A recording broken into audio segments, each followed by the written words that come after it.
I went live without playing my music. Hey, everybody.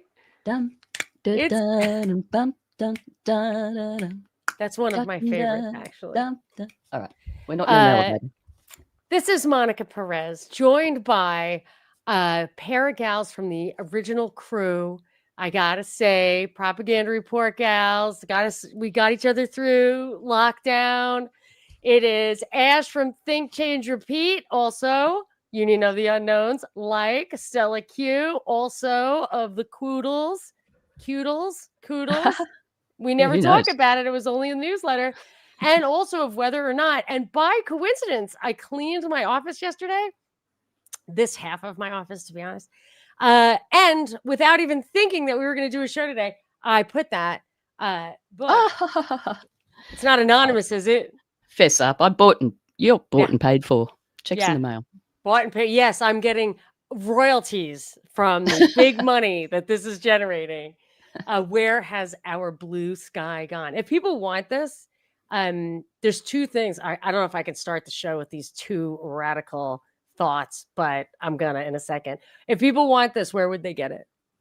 Well, that's what I've written stellaq.com.au for, because that's not actually my name, but that's a place where you can click on and, look, there we go.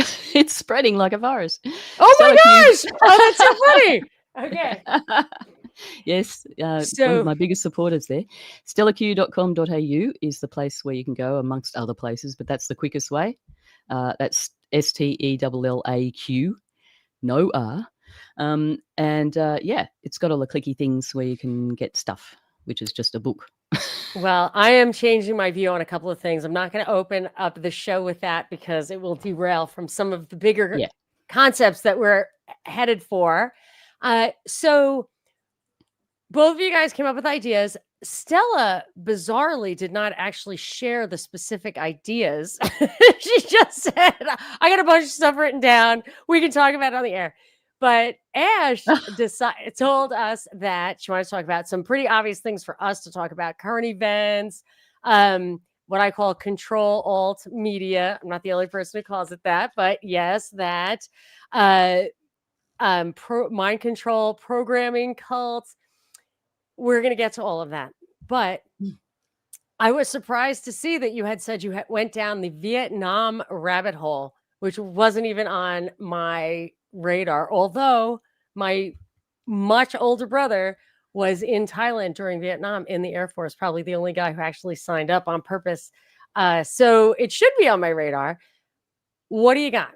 Tell us just why you were doing that, and then we'll talk a little bit about that, maybe sample different topics. Sure. I think sampling is a good idea because it is incredibly, as you know, like there's so much written on the subject. There's so many different topics and rabbit holes that you can go down in on this, but it's sort of a weird way that I came about being interested in this subject.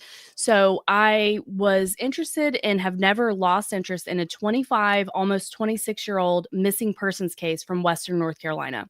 So it was a little girl by the name of Aisha Degree. And so it was just a very formative time in my life when this happened. It was Valentine's Day, the year 2000, and I never forgot about it. Well, in the last couple of years, there has been some movement in that case. Not a lot, but there was a lot going on, like in maybe not last summer, but the summer before. So I started just being online looking for anything that people would have to add about the story. Am I missing something? Is it possible that she was picked up for trafficking or anything like that? So I happened to come across this gal on TikTok of all places, and she starts talking about a cult that is located in Western North Carolina, right? It is one county over. It's about 30 minutes away from where this little girl went missing, and she's talking about the history. And it turns out there was a big New York Times expose on them, or people associated with the New York Times, and it's called Broken Faith. But the actual church is Word of Faith Fellowship, and they have some very interesting connections. So they were at many Trump rallies this most recent time. A lot of the females, they're big time donors. The husbands are serving as security. The women are serving as like greeters. So they're close. They're in tight knit circles. And all this time, like picking up other bits and pieces of information on all the things that you just mentioned, like mind control, intelligence, right? And so then I started forming a theory that there is basically no cult out there that does not have intelligence, either intelligence connections, it's established on behalf of intelligence, or intelligence knows about them and they're using them for data or other illegal activities. So this girl that I found making this information about Word of Faith, she starts talking about these really bizarre things, that there was a weapons manufacturer that recently moved to that area. And then he, or that had moved, and recently he just got off. They even did a story on him in the Daily Mail. He referred to himself as the Lord of War, Guy Savage. And they just, after a very, very long time, they finally decided that he wouldn't be extradited back to the United States. But anyway, I'm going to save it, but there's basically a Green Beret that was also once upon a time associated with CNN. And he was one of the people that had, so maybe at one time CNN was actually trying to do legitimate journalism, because the anchor who came up with this story, this Green Beret, Robert Van Buskirk, was serving as like one of her primary witnesses. And his story was that in Operation Tailwinds in Laos, which tells us that that is special forces, that's like intelligence connections as well, because the regular military was not supposed to be operating in Laos during the Vietnam War. But of course, we know that they were, and this is where sheep dipping came from, all these things. And he said that they sprayed sarin gas on United States defectors. So this whole story, yes, for sure. And this is another, the drug trafficking and Green Berets and the special forces and intelligence is, these are all part of what came out of Vietnam. And Vietnam was not new in that it was, that drugs were used as weapons against them, because that was one of the oldest stories that we have, is the East India Trading Company and the Opium Wars in China. But it was almost like, as described in the book The Perfect War, that this was really a testing ground. So there's a lot of connections there. But anyway, this Green Beret, who had been associated with the CNN article that was stomped because he was a witness that said that they were spraying sarin gas on United States military defectors. So that story was squashed. Her career was ruined. But anyway, he also had relocated to this town, Spindale, North Carolina. He was involved in prison ministry. This is another tie-in with like prison ministry, Jolly on West, mind control, Scientology, like all of these things. So then I was talking about this to one of my friends, and he said, if you're interested in this, you need to get the book, The Perfect War. So then that's what I have been digging into, and then somewhat reading the Phoenix program as well. So I'm working my way through these two books, but there's just so many different things that are coming out of Vietnam that are absolutely relevant to today. And something that really bothers me is that we have a lot of, and it is not that people aren't making a legitimate case to be a victim class here in the United States. I think that there's a lot of cases to be made for that. So I'm not unsympathetic. But what I'm saying is that I think this provides evidence that people care about what they're told to care about, because we had over 2 million young men from the United States that were drafted against their will into Vietnam. And that was almost certain death.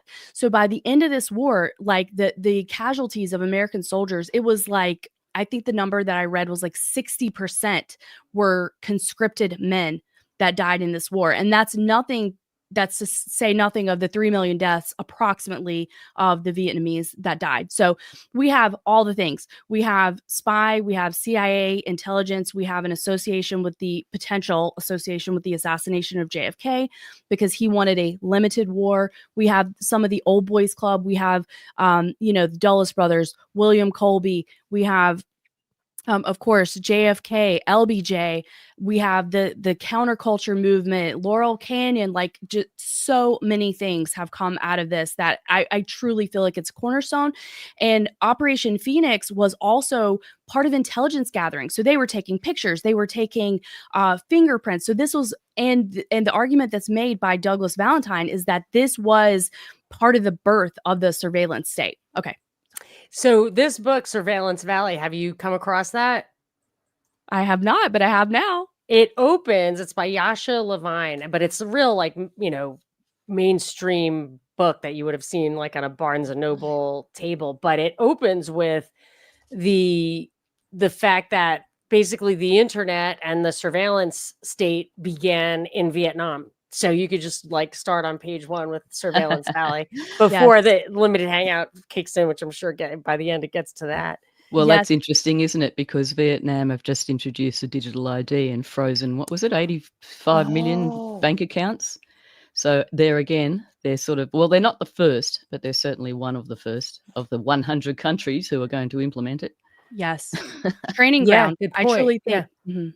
Yeah. I have to plow through that. I hadn't thought of that, but I just got a book from Jeremy Kuzmarov saying the myth of the Vietnam and the myth of the addicted soldier. Although my brother came back a junkie, Oh, so yeah. there was, it wasn't. I mean, I'm surprised he's still alive, but yeah, but so it wasn't total myth. But he said that his Army base, Air Force base, shared a chain link fence with the heroin factory. And he said for 50 cents, he could, put 50 cents through or $1 through and get 2 packets of heroin. And when he came back, there was that quality stuff wasn't here. So he just perforce did not do heroin for 10 years. And then they started bringing it in that quality. And then he started doing it again. It really ruined his life. But yeah, it was there. And I remember I asked him, I said, do you think there was a reason that the Army base and the heroin factory were literally next door to each other? It's like, no. Yeah, It's like, Yeah. and not only that, but the military are renowned for experimenting on their soldiers. They're just little guinea pigs, in a petri dish, basically. Yep. Little tiny guinea yeah. pigs. One of But the other yeah, books. a lot of them come back, really trippy stuff. They're just psyched out. Their brains are broken. David Berkowitz was in Korea. He came, that's the son of Sam Keller, which I remember. I'm old enough to actually remember before he was caught, or, they didn't know who he was. But in this book, Ultimate Evil, they just kind of gloss over the fact that he was in Korea. But I've found in other places where they did a lot of experimentation in Korea on the soldiers. And just because the Korean War ended doesn't mean that they probably built installations that were fully capable of all that. And they like to offshore that stuff because I think it's probably got a lot less scrutiny and probably less legal repercussions. Isn't that the case in 100%. Ukraine? Isn't there a lot of labs and stuff? in Yes, Ukraine? absolutely. And I wanted to add in really quick that Dave McGowan does talk about, and I've had talk in my conversations with some people in this space, like not everybody believes in the legitimacy or how accurate or Dave McGowan's conclusions, as it were. But I will point out that he does make the case in Program to Kill: The Politics of Serial Murder that a lot of these guys do have either the psych hospital connections or they have military connections or something in that level. And then I also want to point out that in Vietnam, part of the reason that Ho Chi Minh came to power, or one of his points of contention, because they were occupied by the French at that where our story really begins, they were occupied by the French, and the French were responsible for bringing in and establishing the heroin trade in Vietnam. So there's a certain part of like the political class or like the working class, white collar people that ended up being addicted to heroin or opium. And of course, that's a playbook out of the East India Trading Company. So it was just imported to Vietnam. And then you had people in Vietnam who were suffering, but they had, over 1,000 legal opium dens. They had really established the trade there. So isn't that convenient that this happened from the French and Yes. leading and the United States? So even though Ho Chi Minh had asked the United States for help and wanted to literally copy the Declaration of Independence, the justification was that this was a domino. Of course, like we have to stop the domino of communism, this very well-worn trope, excuse for war. But this was one of his his points of contention that the French had brought this and established this here. So while he was asking for help from the United States, while he was working with the OSS, then the CIA, they're actually who bailed him out when he was in prison in China, and they worked with him to train some of his soldiers. And then when it came time for, after they had expelled the Japanese after World War II, then this is when the United States doubled down and began bankrolling the war that they had with the French.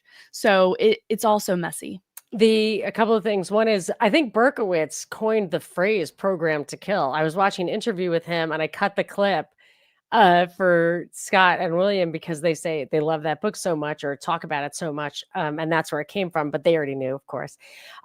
Also, so my daughter's doing a thesis on this is why I got Jeremy's book, on her theory that the drug war in Vietnam, or whatever, the drug addicting the soldiers, whatever, in Vietnam, was just one, degree of separation from the drug war here. She wants to draw a Exactly. line from the Yes. 60s to the 80s. So anything you have to contribute to that, but I'm really interested now in that topic.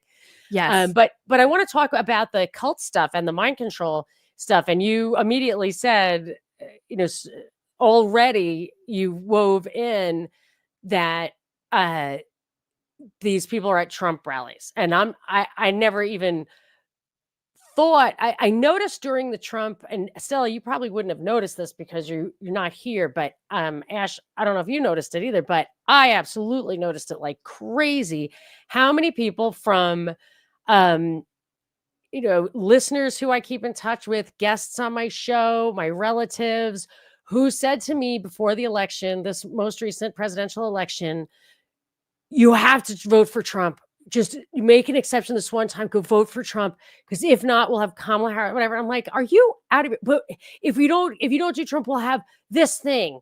And it used to always be like Roe versus Wade, a Supreme Court justice, whatever. It's this thing, and I'm like, what thing? He's going to fix immigration. He's going to fix. There's going to be no more wars. He's going to save the Palestinians. What thing is it that you think this guy is going to give you? But the push was amazing, and I remember from reading about Ronald Reagan's election that it's basically a page out of Irving Kristol's book, Neoconservatism, the Autobiography of an Idea, to get the religious right to start voting and advocate voting. And that's how you're going to get a Republican. You'd never otherwise get a Republican.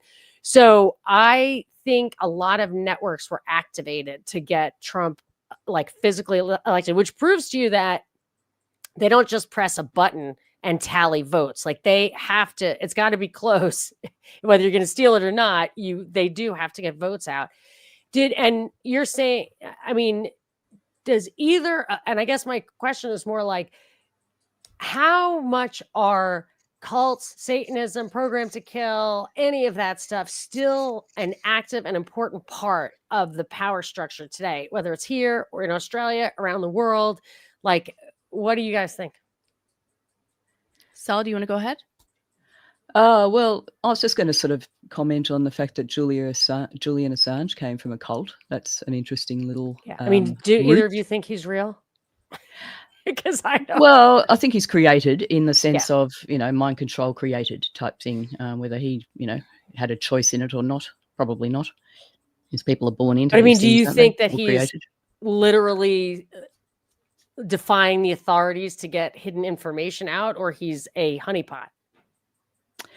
I don't really know what to think, to be honest, but I think there's a lot of construction involved, and I think it's just another part of the puppet show. But I don't know how involved he is willingly.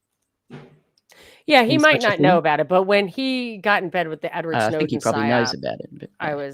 But, the Edward Snowden thing was ridiculous, and it was the story was provably untrue.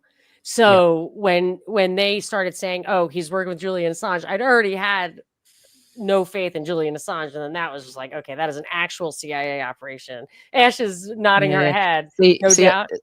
I've just got one little bias of the localness, because his dad, I believe, lives not very far from this area where I am. Oh, of course, around Byron Bay, he's Australian. He's always kind of cruising around doing, like protesty things and bringing awareness and whatever. And it's just like there's a little bit of grassroots home, reality, authenticity about it for me in that sense.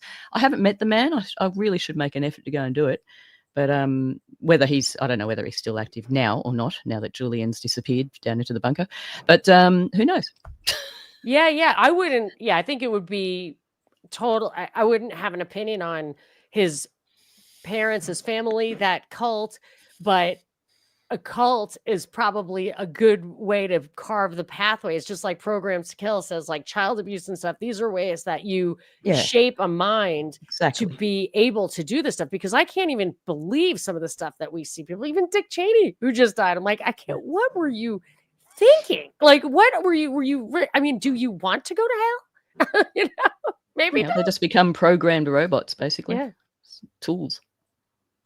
Yeah, that is really what I think is that, you know, Walter Boert in Operation Mind Control does refer to this as the cryptocracy. So may not be the so sometimes, and this is one of the things that I really want to get Monica's opinion on, because you are so important in shaping the questions that I ask. I don't even want to say my viewpoint, because I feel like as us trying to be critical thinkers, then what we need to shape is the questions that we're asking and what we take at face value or don't take at face value. So in mulling a lot of this stuff over, I'm always trying to think, like, how controlled is it actually? Right. And who is the they? Like, you often will ask people, who is they? Right. So I'm thinking about that. But in the way that he says it in his book, I think that it really makes sense. So we have all of these institutions and all of these various branches of intelligence. So the CIA takes the heat, but there's so much more intelligence out there. So we have these interlocking chains, basically, is what he refers to it as, the cult of intelligence. So it's like all of these overlapping Venn diagrams, essentially. And I think that is how I do still think that things are happening today. And whether or not what level of orchestration or intentionality is there, I am not 100% sure. But something that I asked myself is like, well, ever since all this stuff came onto our radar from, May Brussels and other whistleblowers, right? And this makes me wonder about the revelation of the method. Is this just a tool to herd people like us and to keep us, like, busy reading our little, like, our articles, or going down the rabbit hole on archive.org, or watching a ton of old movie or old videos that were uploaded to YouTube? Like, what is that? How is the revelation of the method being used as a tool in this case, if it is? And you do have people that are in the research space that are calling out the legitimacy of May Brussels. I'm not saying she's not. I'm just saying, like, we have to ask. Matter. Yeah. Right.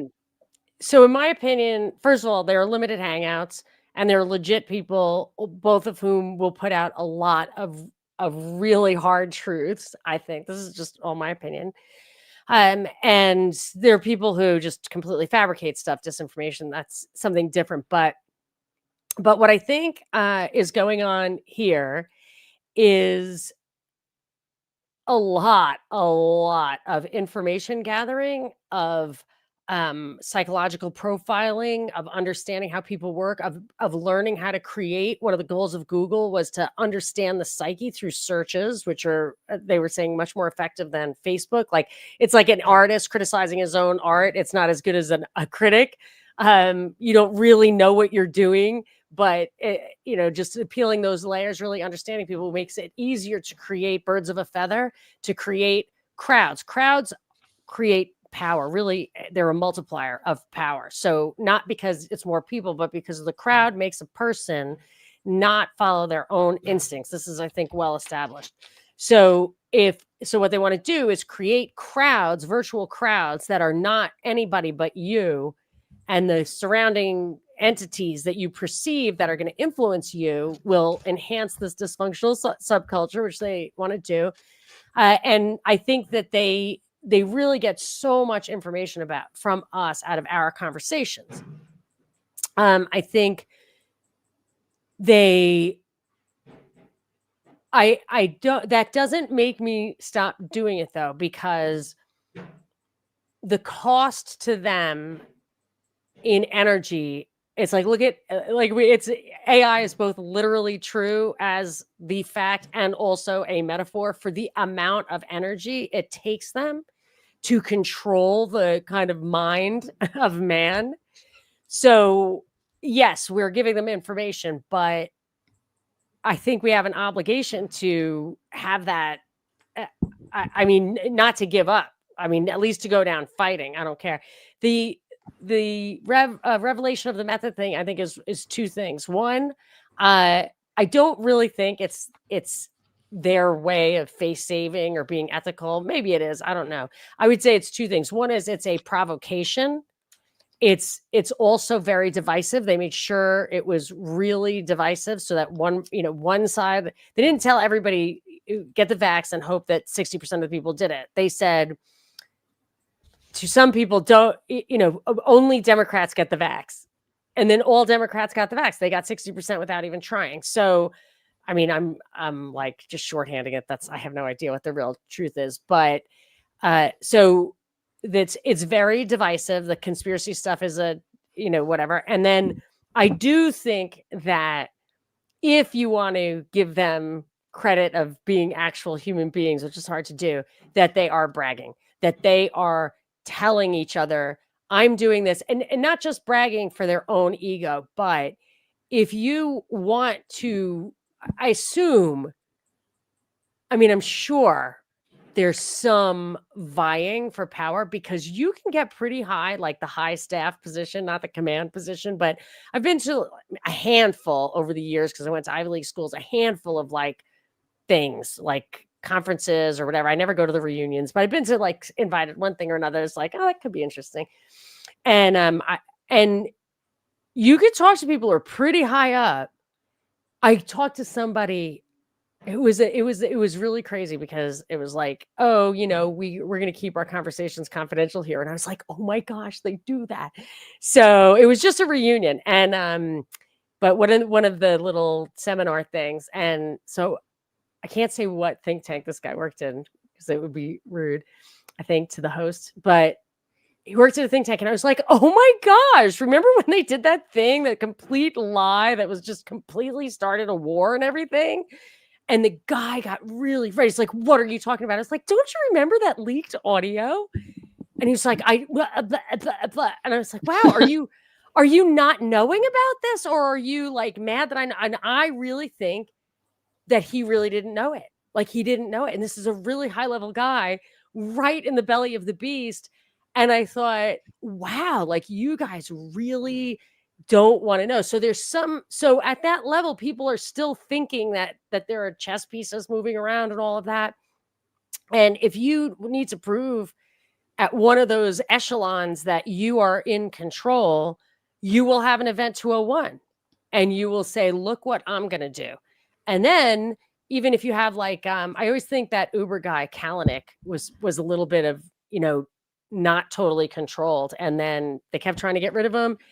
And then he wouldn't go. Then his mother died, and I was like, was killed in an accident. I was like, now he's going to go. And he did. Yeah. And so there's always somebody who needs to know, needs to see the squirrel nailed to the tree or whatever. So I think sometimes when they do that, they're like, I told you I was going to do it. Now I did it.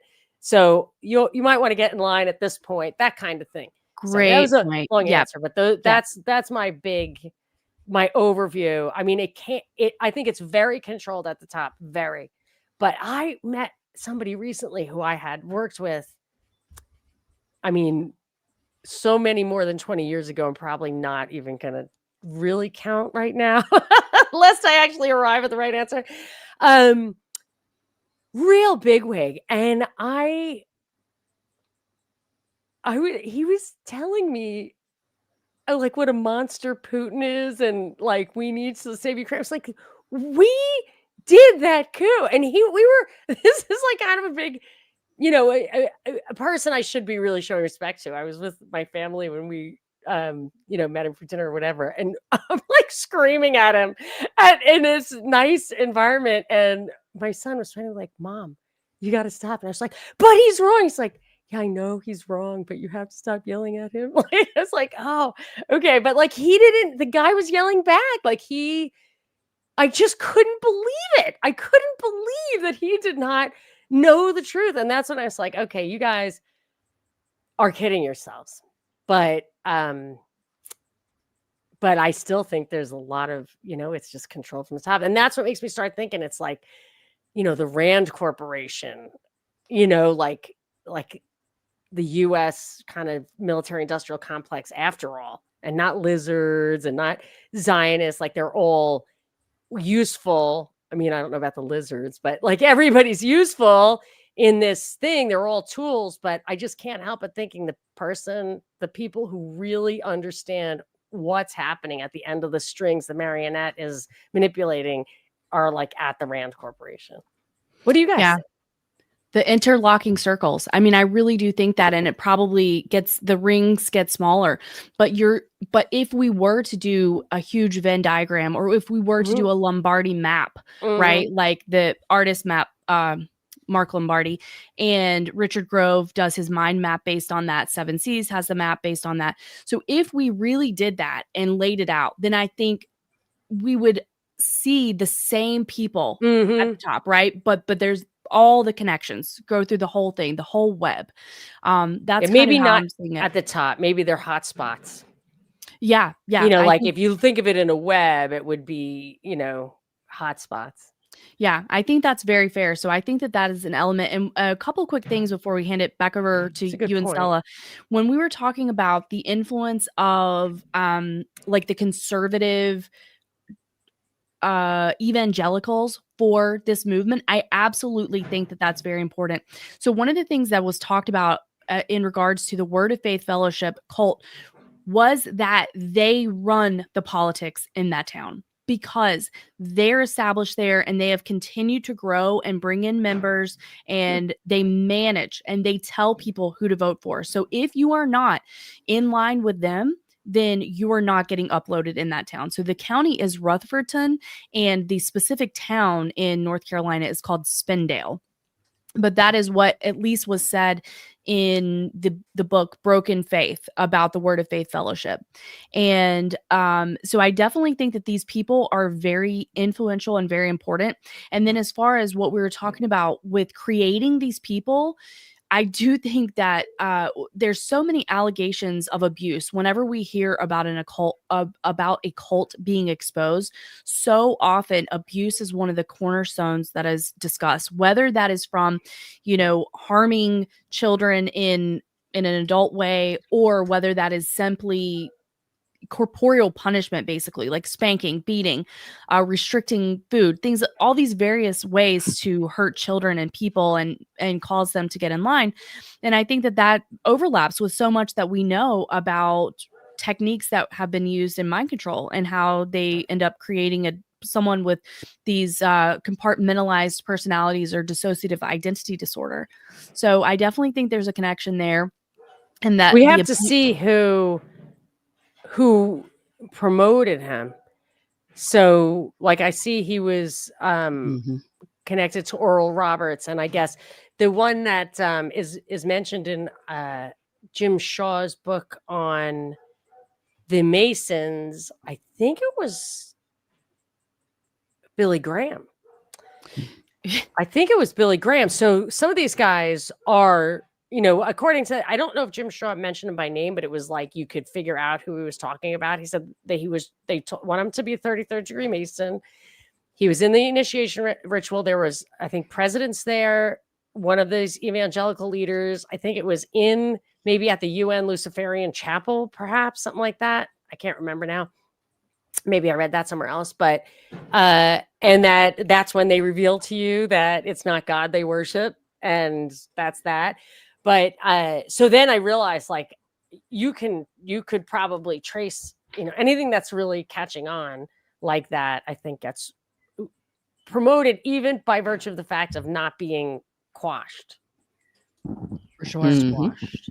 So Stella, what do you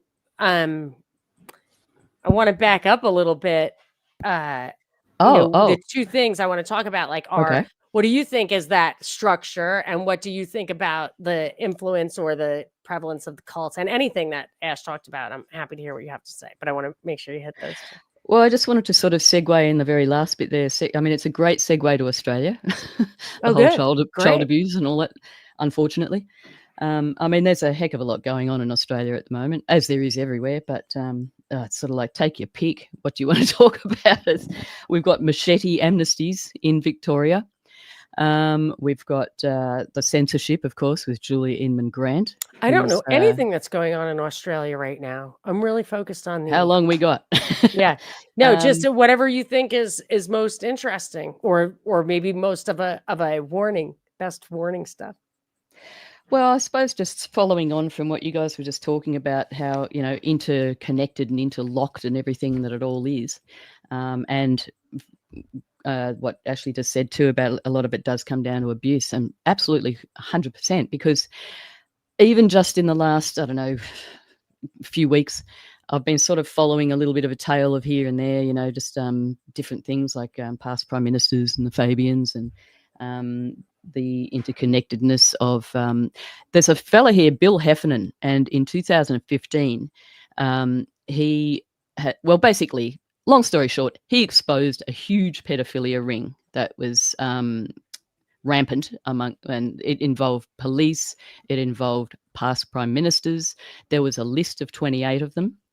There was a thing called the Wood Commission, which was in the 90s, held into police corruption, and nothing really kind of came of it. So that sort of also ties into what you were just talking about. This stuff kind of gets swept under. They've got this hot hearing going on. They break for morning tea, and then they come back and pick up something else.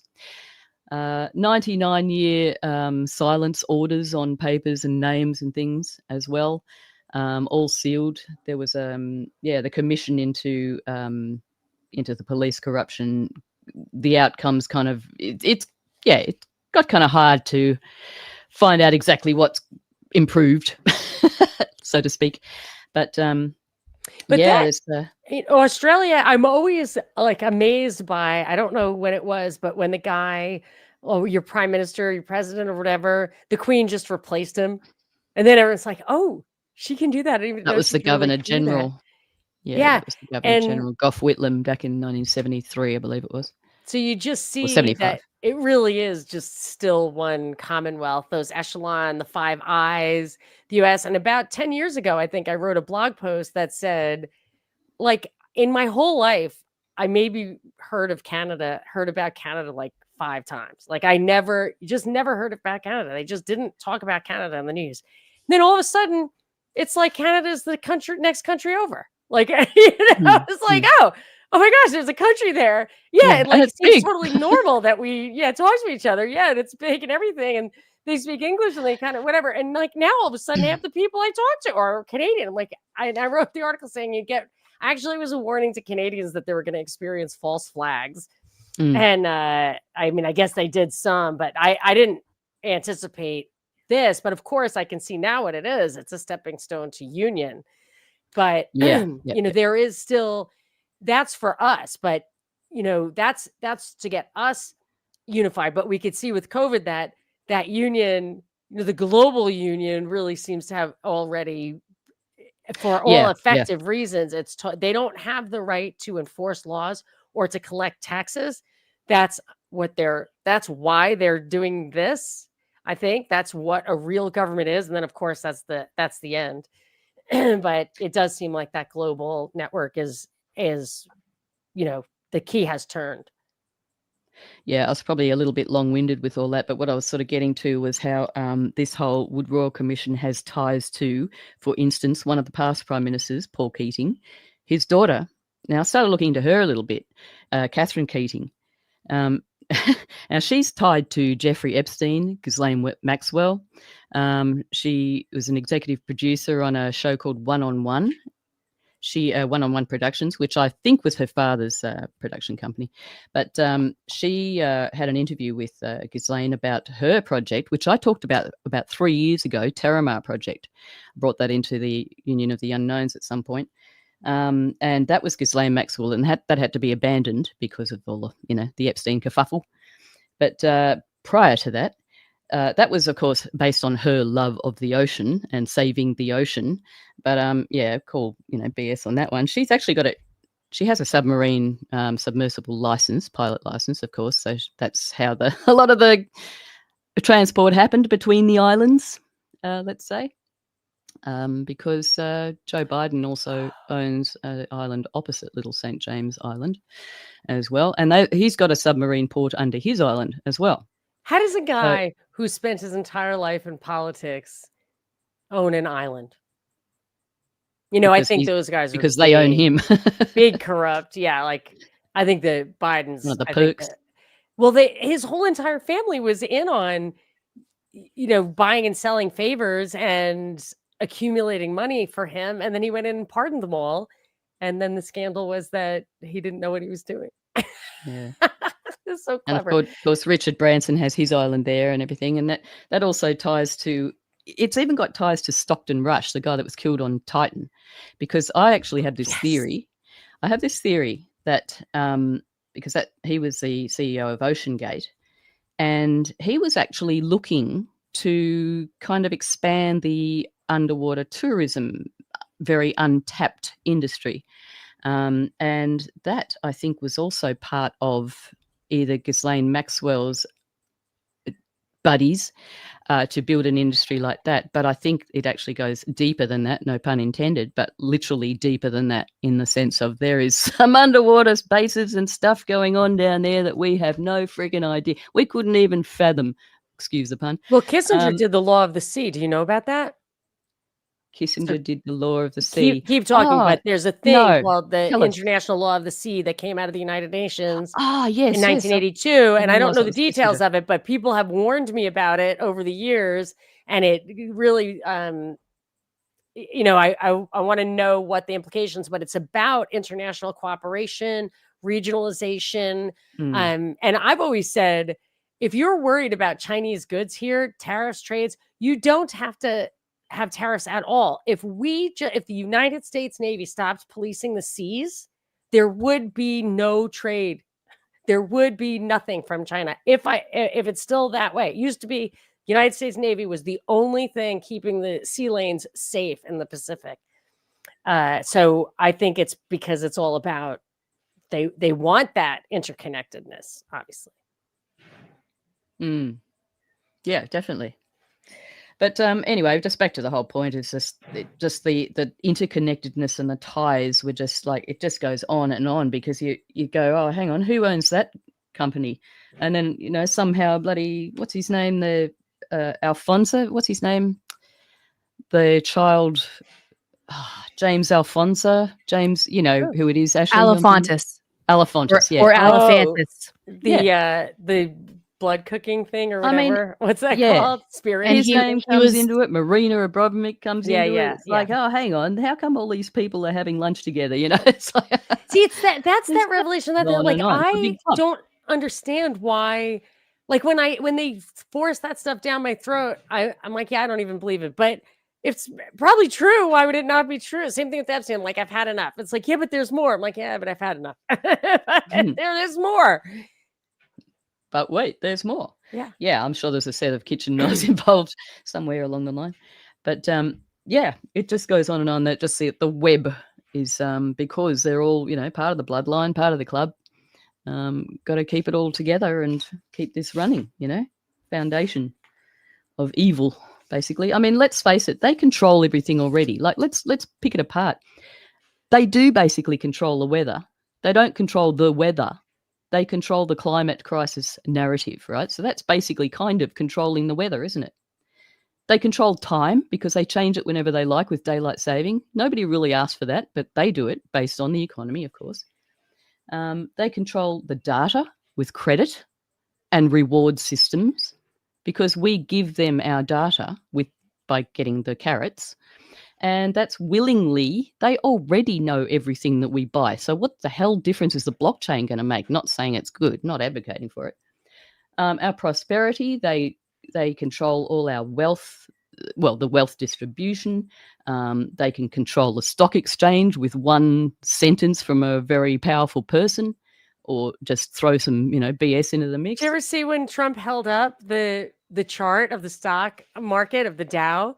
And he said, this is when I said this. This is when I said this. Right, exactly. It was really... Yep. They control our health. They tell us what loud. we've got to put into our bodies. They can read our minds because we offer our thoughts on the internet constantly. So, yes, they can read our minds because we let them.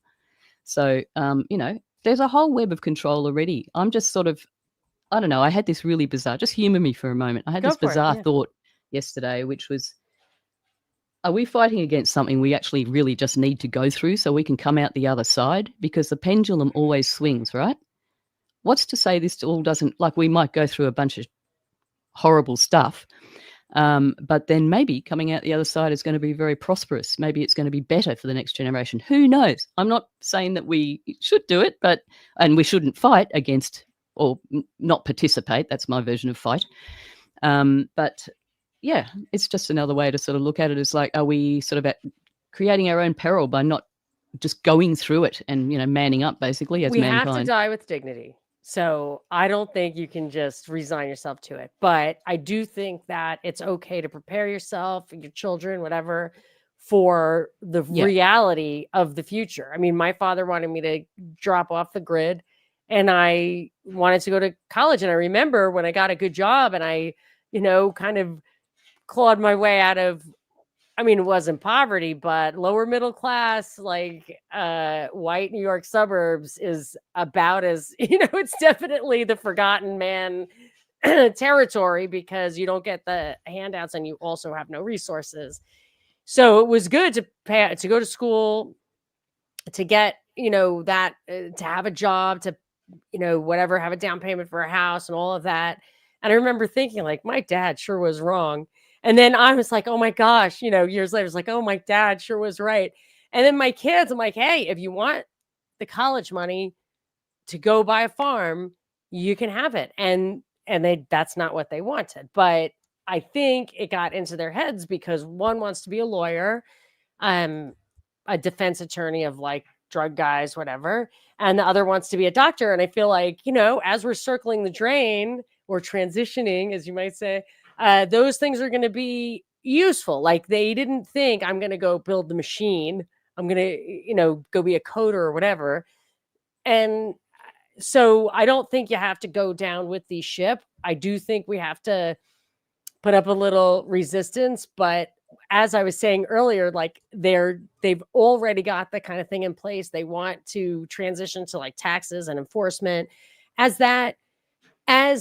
they get that, that will be the beginning of the end, actually, because there are cycles of that kind of thing. And if you, I don't think they'll ever get everybody on the same value system. And then you just can't get everybody to work towards the same goal. And if you have a system where people are working against each other, it's going to collapse. But I really don't want to miss the last act of the movie. Maybe that's why I'm so determined to like, either accelerate it or make it stop. Yeah, I'm not in any way saying just lay back and watch it all happen to us. No, I know you're not. But I think there's definitely ways of resisting, but maybe not with the whole sort of, you know, fight sort of thing and that kind of thing. I don't know. It's hard to say what's really coming because I'm a great believer that the psyop is way worse than the reality. Oh. You know, the whole thing when you're anticipating an event coming and that whole anxiety is just so much worse than the actual event. That kind of thing. And I'm not saying that it's not going to be bad. Yeah. Okay, good. No, I think I'm with you. Psyoping. And the idea of fighting, don't get me wrong, like this whole Trump stuff where people are so excited to in your face Democrats and stuff. I'm like, is that seriously the battle you think we're fighting? Just read the AI executive order. What are you talking about? Look, it's fascism. He should not be telling companies what deals to make and who to run them. Like, this is insane. And that is not. So yes, it's worse to fight for fascism, even if you think, you know, you're on the right side. Yeah. Then I wish you would lay down your arms. That's stupid and very counterproductive. And that is where we've gotten ourselves. And it's a shame because I think these were the people who would have gravitated towards Ron Paul if they had the courage, but they didn't. That's the thing. We can't do much without big numbers. And that's the problem is like trying to get big numbers of people together is, well, it's difficult already because of people's own hang-ups and fears, but also because of now censorship. You know, it's almost impossible. Well, I think the Ron Paul phenomenon and failure, like he was out there he said he was just out there to spread a message. He won in Iowa, which I don't know if Stella knows the implications of that. Yeah. Anyone who wins in Iowa wins the nomination. And they suppressed it and make sure that he did not get the nomination. But he actually, having that guy in that leadership position, saying the things that we all have in our archetype of as Americans, that he would have had the numbers behind him. And he was in a position, maybe he, you know, maybe he gave up because it's too scary to know that you're going to get shot dead like on the day you take office. You probably don't want to do that. So there you go. That's the answer. I think he's one of the heroes that were allowed to be there as long as he stayed down there. You know, we've got a few of them here. You know, they're really awesome speakers, and they're really got the right thing, and they seem really genuine and authentic. But we know, I mean, they're never going to get anywhere, not into a place of real power. Yeah. Ever. And that's what Daniel McAdams has said that in retrospect, right? Because he's been Ron Paul's ride or die for all of this time. And he said, we knew that if he did advance, if he did make it into that position, that there would be a plane crash, there would be something that happened. So he said that they had that understanding going into this, that something would likely happen to them because they were genuinely against the system or the well-designed situation that that had been set up. And I also want to say that the ignoring his win in Iowa was also then sort of now part of the playbook, and that's exactly what they did to Bernie Sanders. But what we have seen with Bernie is that he continues to just pile in. He's part of the system. He doesn't address that at all. And we saw that Ron Paul did sort of exit eventually on his own, and he was just working, on his little show to continue the message. But part of my theory during this whole time is that they needed to cause these huge fractures in the political parties. So whatever you be of conservative people now is divided in a million different ways. We have rhinos. Did you know to the Catholic Church? Yes. And so it's this we don't need Candace Owens and JD Vance, and it's so stupid. And Newt Russell Gingrich Brand. and Tony Blair. I mean, those are the vanguard of that. But yeah, that's infiltration. Yeah. And so I think that that's done for a million different reasons, function, stacking, multifaceted, however we want to say that. Because now you have people in the Republican Party who are at each other's throats. You have people. I went to my high school reunion recently, and there were people that don't speak anymore because of modern day politics. When we were in high school, that doesn't surprise me. Right. I have all these new neighbors. I'm like, I don't even. One of them asked us to after dinner. I was like, no, I'm not doing that. Like, there's no. I want to keep liking you, and you will absolutely hate me. And my husband will say, "Oh, she has a podcast," and it's over. It's over. They do walk across the street when I'm coming down. Yeah, I mean, because people can't handle it. I actually don't get too upset about it because it's both sides for me. But Same. people get mad because the Bernie Sanders thing, they think he's real. Do you think there's any realness about him? No. Of course not. Do you think there's any realness about Ron Paul? I hope so. I mean, he seems real to me. He seems like maybe he knew that they would blow his head off, and maybe he's like, okay, I'm not going to get the go-getter campaign guy, or no campaign guy would work for him. And we've heard how they twist arms and stuff and suppressed at the RNC his votes and everything. So he didn't need to, take himself out of it. I mean, yeah. So, okay. Just made the best of it. Yeah. I mean, I certainly hope that he's authentic. But when it comes to people that are still in the game today, like a Thomas Massey, a lot of people, this may be very offensive. A lot of people love Massey, but I'm like, guys, there's so much that Massey is not addressing. And maybe that's just the nature of the work. I can't possibly say, but I can say that I am not piling in with any politician in today's day and time, because none of them are addressing the real things. Do you remember, I say this all the time, but Justin Amash, who was a Palestinian Christian, I guess, in Minnesota, he used to post on his Facebook page every vote and why he voted that way based on the Constitution. That's all we need. That's all we need. If on Times Square there's a billboard that said the constitutional basis for whatever law was in Congress that day, it would change the world. And he comes out getting Trump derangement syndrome. It's like when Amodio threw his last Jeopardy round. I don't know if we have any Jeopardy fans here, but he was like the winningest guy of all time. Never got anything wrong. They couldn't think of anything. And he got the dumbest. And I think he went out on the super dumb stuff so that like people would know. He didn't just not know. He wanted people to know he was throwing it. But I feel like Amash, I literally in my mind thought they must have his daughters tied up in the basement. Like that's that. So yes, that's what we needed. I'm sorry, I interrupted your flow, but no, he was a good one. But Massey does not do that. And I gotta say, these guys, I mean, I can't. If I died, there is no way my husband would be married within a year. There's Yeah, just and no I way. think it was like a That year and freaks a me out. half, but still, Okay. I agree. Yeah, it wasn't a good look, and it's weird.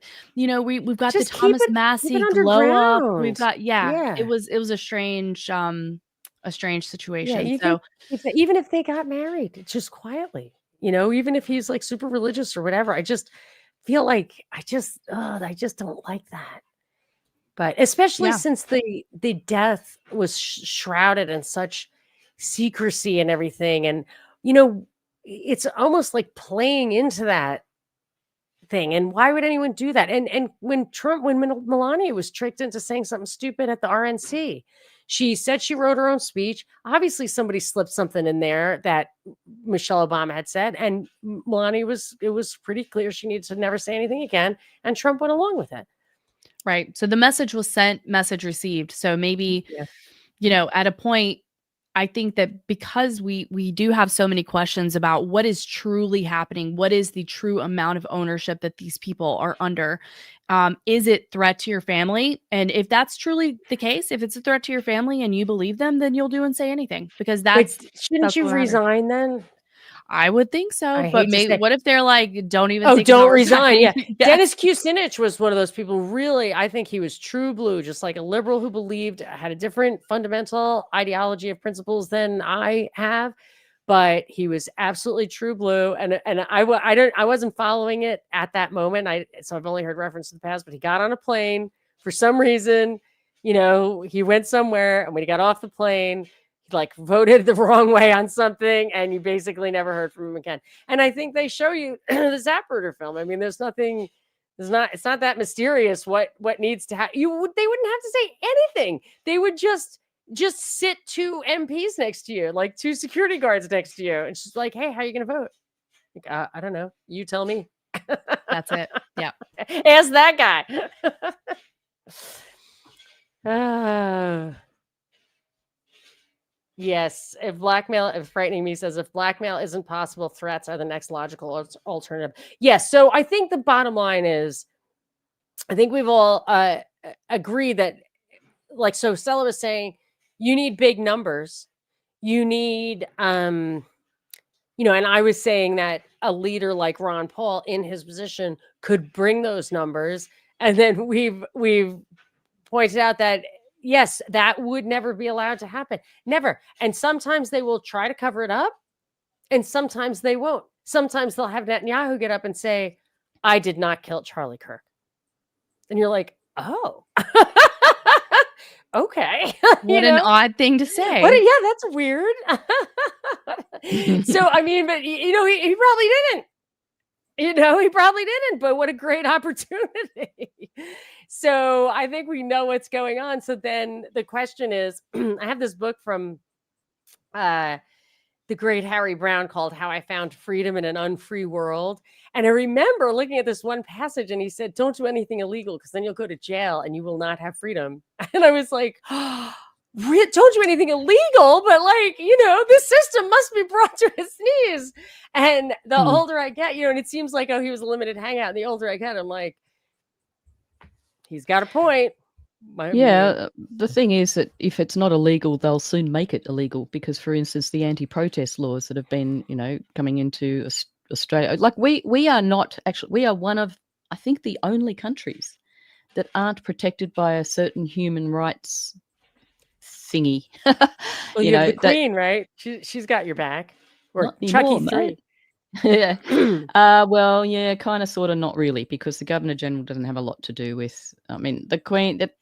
That's a very wishy-washy, muddy area to go into, and I don't want to go into it because I don't fully understand it. Because you hear one thing and then you hear something perfectly that sounds legitimate to counteract that. So it's like you understanding the Constitution. To me, I understand it enough to know that there's some wording here and there that creates grey areas that is just completely up to interpretation. So they will interpret it.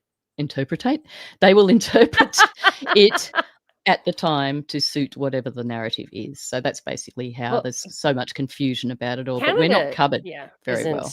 isn't rock Human solid like rights. that, and neither is England. Like, we have it, but look, we don't have we have that, and yet look at what's happened to us. Now, we do have a piece of paper, the Bill of Rights, that has that stuff written down, Yeah. and we can still bitch on that, on those grounds, and that does, I think that is the thin parchment line that keeps us, the entire world, from leveling up on tyranny. But still, they've chipped away at it and chipped away at it to the Do point it some where, other way. Yeah, some other door.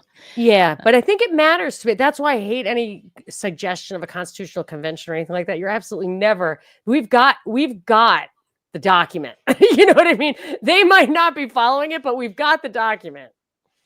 Yeah, we have to sort of fall into international sort of law for human rights because we don't have that something directly covering us.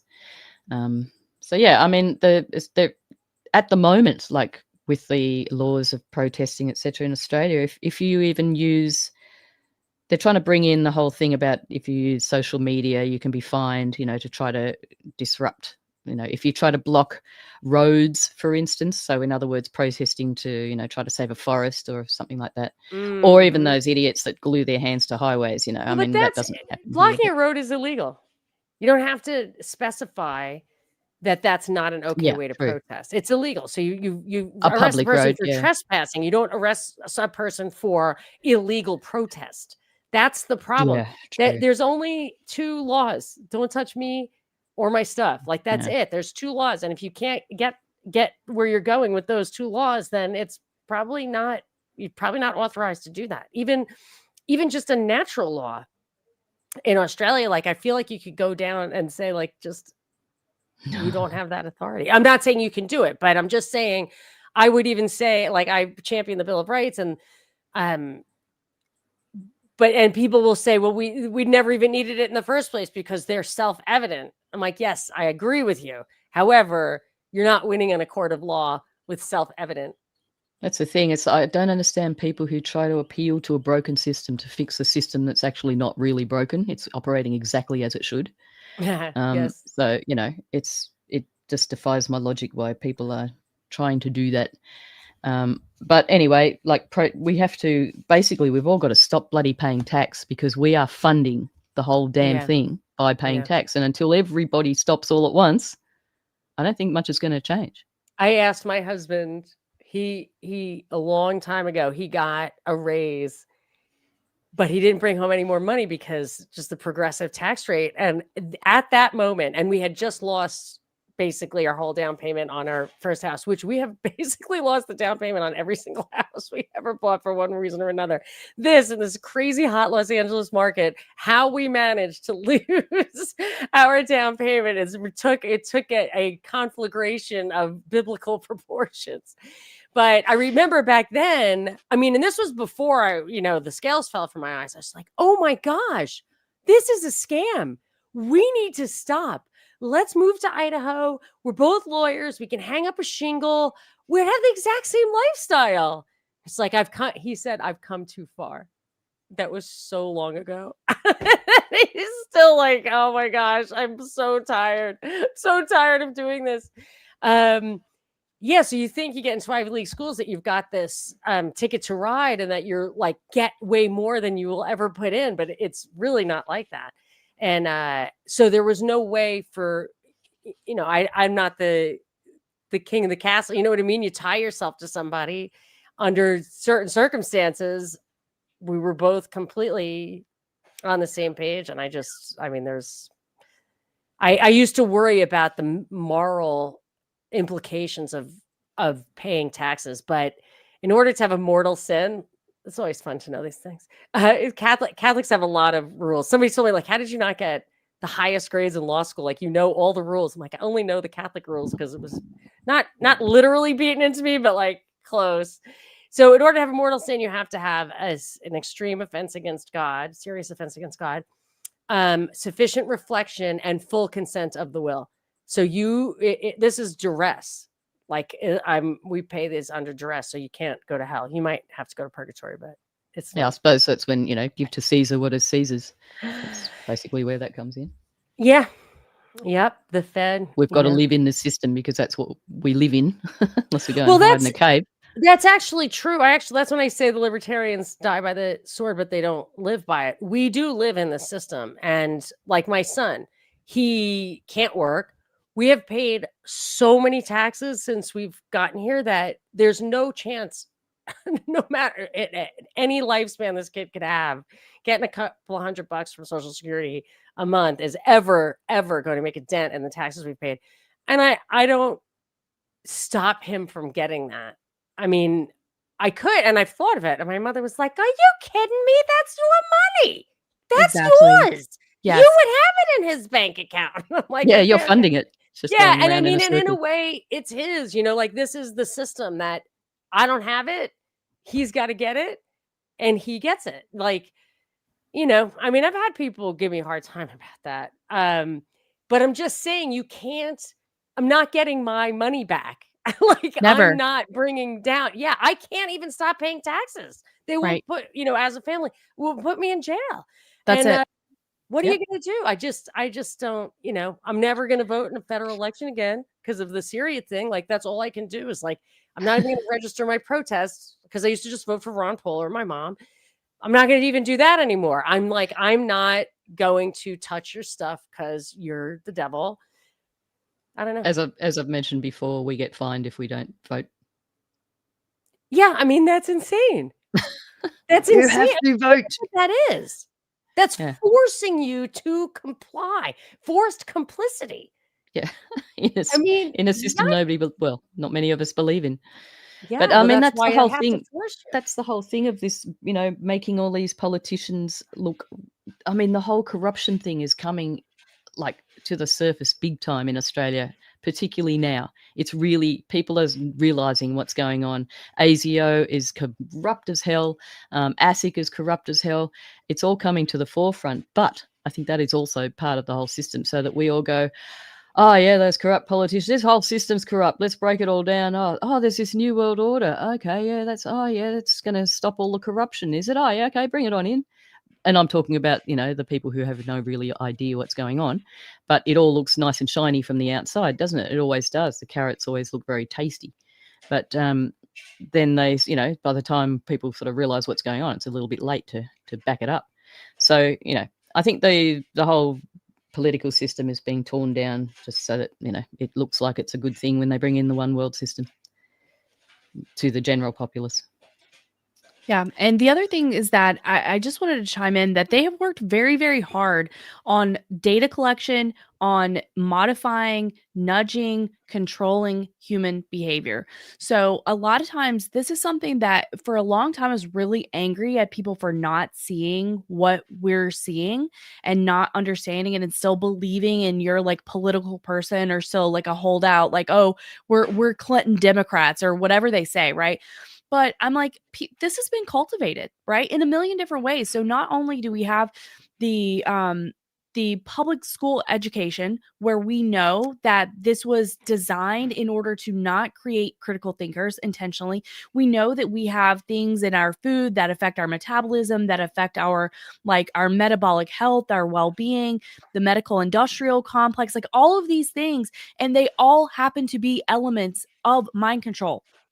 Drugs, not sleeping well, not being healthy, light pollution, like screen exposure, flash rates, all of these things, trauma, these mass trauma events, like as soon as you have no idea what happened and then you hop on Twitter and all of a sudden you see a guy get his neck blown out. You weren't looking for that, right? And they show that's it crazy. over I and over. watched it like 10 times and I thought, what the fuck?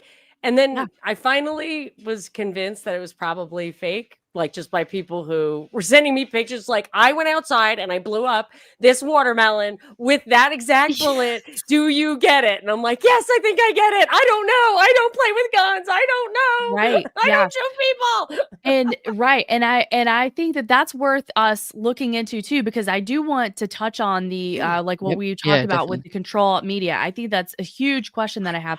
But and like how they're co-opting people, right? So in the Zoom call the other day, we were talking about Mockingbird 2.0, Laurel Canyon 2.0, and like gathering this whole mass into the alt media. But I think there's levels of people that are made to look legitimate, and then people like, I'm never going to believe that Candace Owens is legit, right? Of course But not. I've never heard yeah. her in my entire life, heard her say anything. But if one more person tells me about her and what she said and asks me what I think and asks me about Nick Fuentes and asks me about Tucker Carlson, I'm like, I don't watch Feds. I'm sorry.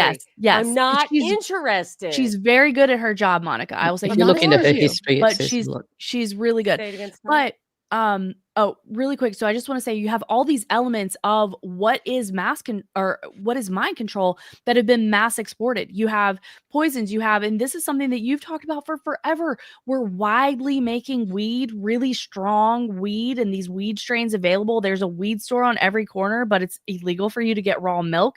It's like all of these things combined that shows us whatever, that it has been mass exported, this mind control, to get people to legitimately believe, like, oh, well, I hate my classmates from 25 years ago because they're MAGA fascists, even though I have never had a conversation with them. It's like, this is what we get. It's crazy. So I have some sympathy for that, because it's been cultivated and they have no idea. And it's very frustrating to see their hubris in this. That's really difficult. And it's like, you've never even had a conversation. You're not curious at all, but this is where we're at. So it does allow me some sympathy for what I am observing. I mean, I wonder, I only woke up 12 years ago, whatever, because I was on the radio and I was doing research and I had to answer questions. I had to figure stuff out. I never read the newspaper.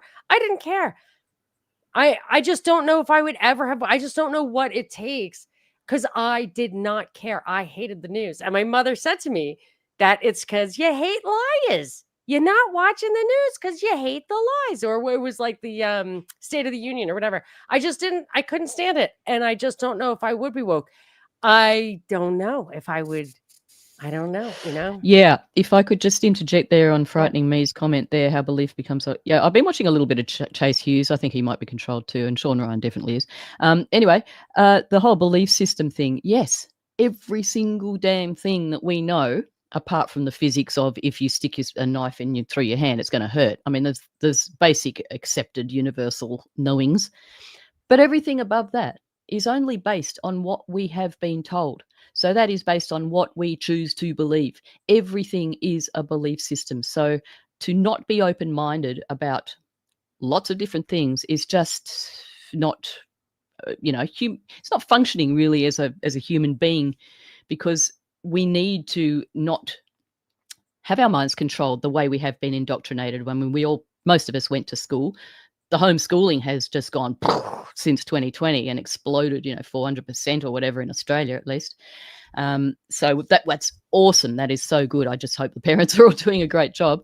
But yeah, it's so the way to break out of the mind control thing is just to know that anything that we think we know, there's only a 50% chance that we know it and that it's true.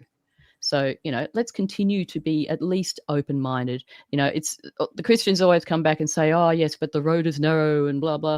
And it's like, yeah, okay. But, how do you know that's not mind control in itself? So because when you start looking into the history of a lot of things, it's that we've just been told, whether it be from the media or from the pulpit or wherever it's come from, you have to look into it to have a balanced point of view. And you have to entertain the other side of things. And that's how you can sort of make a reasonable assumption. But yeah, people's thinking and logic has been raped and pillaged, basically. Oh, I wanted to say this is like weird. So, it sounds personal. I've been on a diet lately, and I went on South Beach. South Beach has basically no fat, no red meat, no carbs, and I just cannot function. And somebody told me, go get a B12 shot. And I thank you. I wasn't going to, because I'm like, that never works for me. It makes me super freaking jacked up. But I feel so much better. And I think it's because I always never needed that stuff because I believe it's in animal fat. And it's one of the hard ones to get, isn't it? It's only in a couple Yeah, of it's places. what they have to give you a shot. I was like, what is wrong? Where? So I didn't look into it, but like I could never take those before. I've gotten them before and like can't sleep at night. And I'm thinking being super skinny, not eating meat, not eating carbs. I know people like are all about that, but eat some potatoes. Like, yeah, okay, no. And she's like, no, I'm not saying you need to pig out or eat Twinkies, but like potatoes are good for you and your body works that way and you're just not going to have the energy. And my brother was telling me that he thinks that he read and he believes that the reason Catholics were not supposed to eat fish on Friday is that eating meat makes you virile and you're not supposed to want to have sex on the day Christ died. So like the whole point of Right. being a fish eater was to calm you down to make you not horny. And so it's funny, like all these things, that's what they say. And William was saying, like the Mongols ate nothing but meat and just took over the world. And slaves are not allowed to eat meat. Like Right. it's funny that it's that. I mean, and they Yeah, I tell thought it you was like, something about, yeah. no spilling of blood or, no slaughter of a innocent, a sentient creature or something like that. But it's like, oh, no, we just don't want to have sex. Funny. Yeah, no, that's what I think it is. Didn't have I mean, it's condoms. I suppose I had to control, do something. Yep. right? It's controlling the entity. And of course, you can only do it if you control the mind. They cannot enforce these things. It has to be inside your mind. It has to be. They just Mm. couldn't control everybody. They would like to like kill a lot of the people or make fewer people to control. But if they get the psych thing down, they don't have to do Yeah. anything. That's what the mainstream media is. It's just a tool of mind control, isn't it? It's just putting everything out in the zeitgeist, whether that be a vibrational level woo-woo thing, or whether that just be a purely human psychological thing, which they know exactly what they're doing because they've been doing it for decades. What do you think about my theory? Actually, I bet you guys don't think it's crazy. My theory that the very existence of 24/7 propaganda blasted at you in all directions all the time is evidence that they have not conquered our minds. Like there's no it's like Down syndrome. You can have a million abortions, but you're never getting rid of it because it's going to keep coming back. Like we are still, our free will, our ability to think is just one power outage away from coming back. Yeah, look, I've said for a while, space between our ears is their final frontier. It's not space out there, it's the space between our ears. And controlling our consciousness is their holy grail. That's what they want. They want our mind. They cannot get it. They want our consciousness. They want our soul.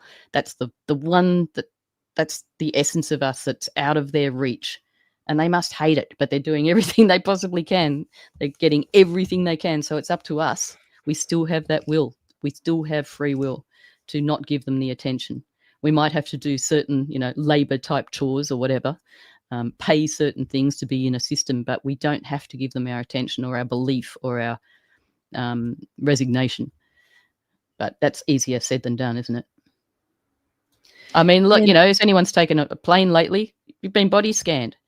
I close my eyes when I go through those things because I don't know if they virus scan me or not. But then I realise I'm at the checkout at the local supermarket and they got a bloody camera right in my eyes. So it's like, we're probably already in it. I told you I entered What are the we country resisting? We're already in it. I entered the country without showing my passport. They just waved right. me in. Yeah. I'm like, there you get go. that shit out of my face. And they're like, too late. And I always know when you go to the airport, you get to say no. They take a picture when you walk up, and I say no. And they laugh at me, like, why are you saying no? I'm like, because I just want to assert my right to say no. That's all. So many times I get stopped then going through the thing. And I even asked them, I was like, is there any communication between these two systems? Like, no. Like, I don't know if I believe you. But they're even the opting out is fake. They're definitely not taking your picture because they're 100%. They have cameras everywhere. I think the same thing. Like I always say no, but I'm like, what is even the point? You've got cameras there, everywhere I'm going. You're doing the body scan, all the things. So I 100% agree. Like I always say no, but I'm like, why? you've got cameras on me everywhere. And Yeah, one they quick are. thing that I wanted to say in regards to the amount of energy that is put out to like control the behavior, I think that is a really great point, and I don't discount that.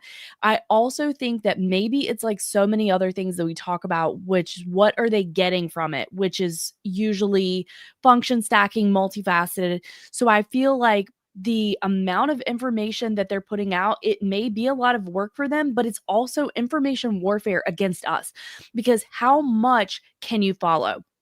Like there's so many sub genre topics that are interesting or you think tie together, but you're taking your time to do that. If you're trying to do your parapolitics and your, your history and understand like just basic the way things are basically set up, and then you're trying to keep up with the day-to-day news, it's like, I mean, it is so much exhaustion through information. So I consider it like part of Sun Tzu, eliminating the enemy before before a shot is fired or before a sword is swung, because they can bury us in that.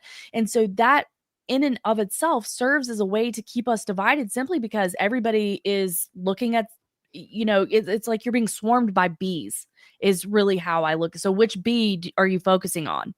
Which bee is going to have the deadly sting or whatever, right? It's like very hard to keep track of that.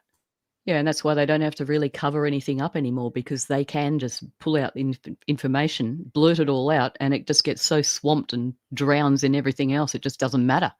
I mean, it must be a bunch of fun to be playing that game, completely sarcastic there. But for them, it's like they're just watching us fall for it all, just watching us react. It's oh man, it's just so insidious, isn't it? So nefarious what's going on. And just a quick thing, the self-checkouts, you can actually use cash at the self-checkouts, which I do. Sometimes we don't have a choice. There is only a self-checkout available. So I it's remember Australia. it's got to be 10 years ago now. There was an article in an internet thing called Pando. I don't know if it's still around, but it was about Pierre Omidyar, who, in the beginning, those big tech guys like the PayPal mafia and everything were all like acted like they were libertarians and stuff. Do you remember that? I think some people still believe that, but it's just so preposterous at this point. This was over 10 years ago. There was this article about Pierre Omidyar cooperating with the US government for this revolution in Ukraine, I think it was. And I read it to my husband as kind of like evidence of conspiracy kind of thing.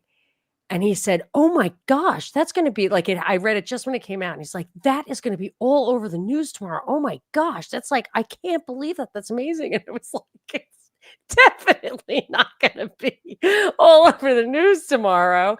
And, it wasn't. Like, it just doesn't even, they can say it and then they can point to having said it. See, that's Right. the thing. I They just just saw sneak something it through. recently like that. I was like, well, right here's your proof positive. Oh, Fox News had done this, had an expert on who said that the Libyan or Egyptian, whatever, there was some like beheading of Coptic Christians in a bay in Libya. It was completely fake. It was totally faked. It was in the news. It was on the news. It was on the Fox News website.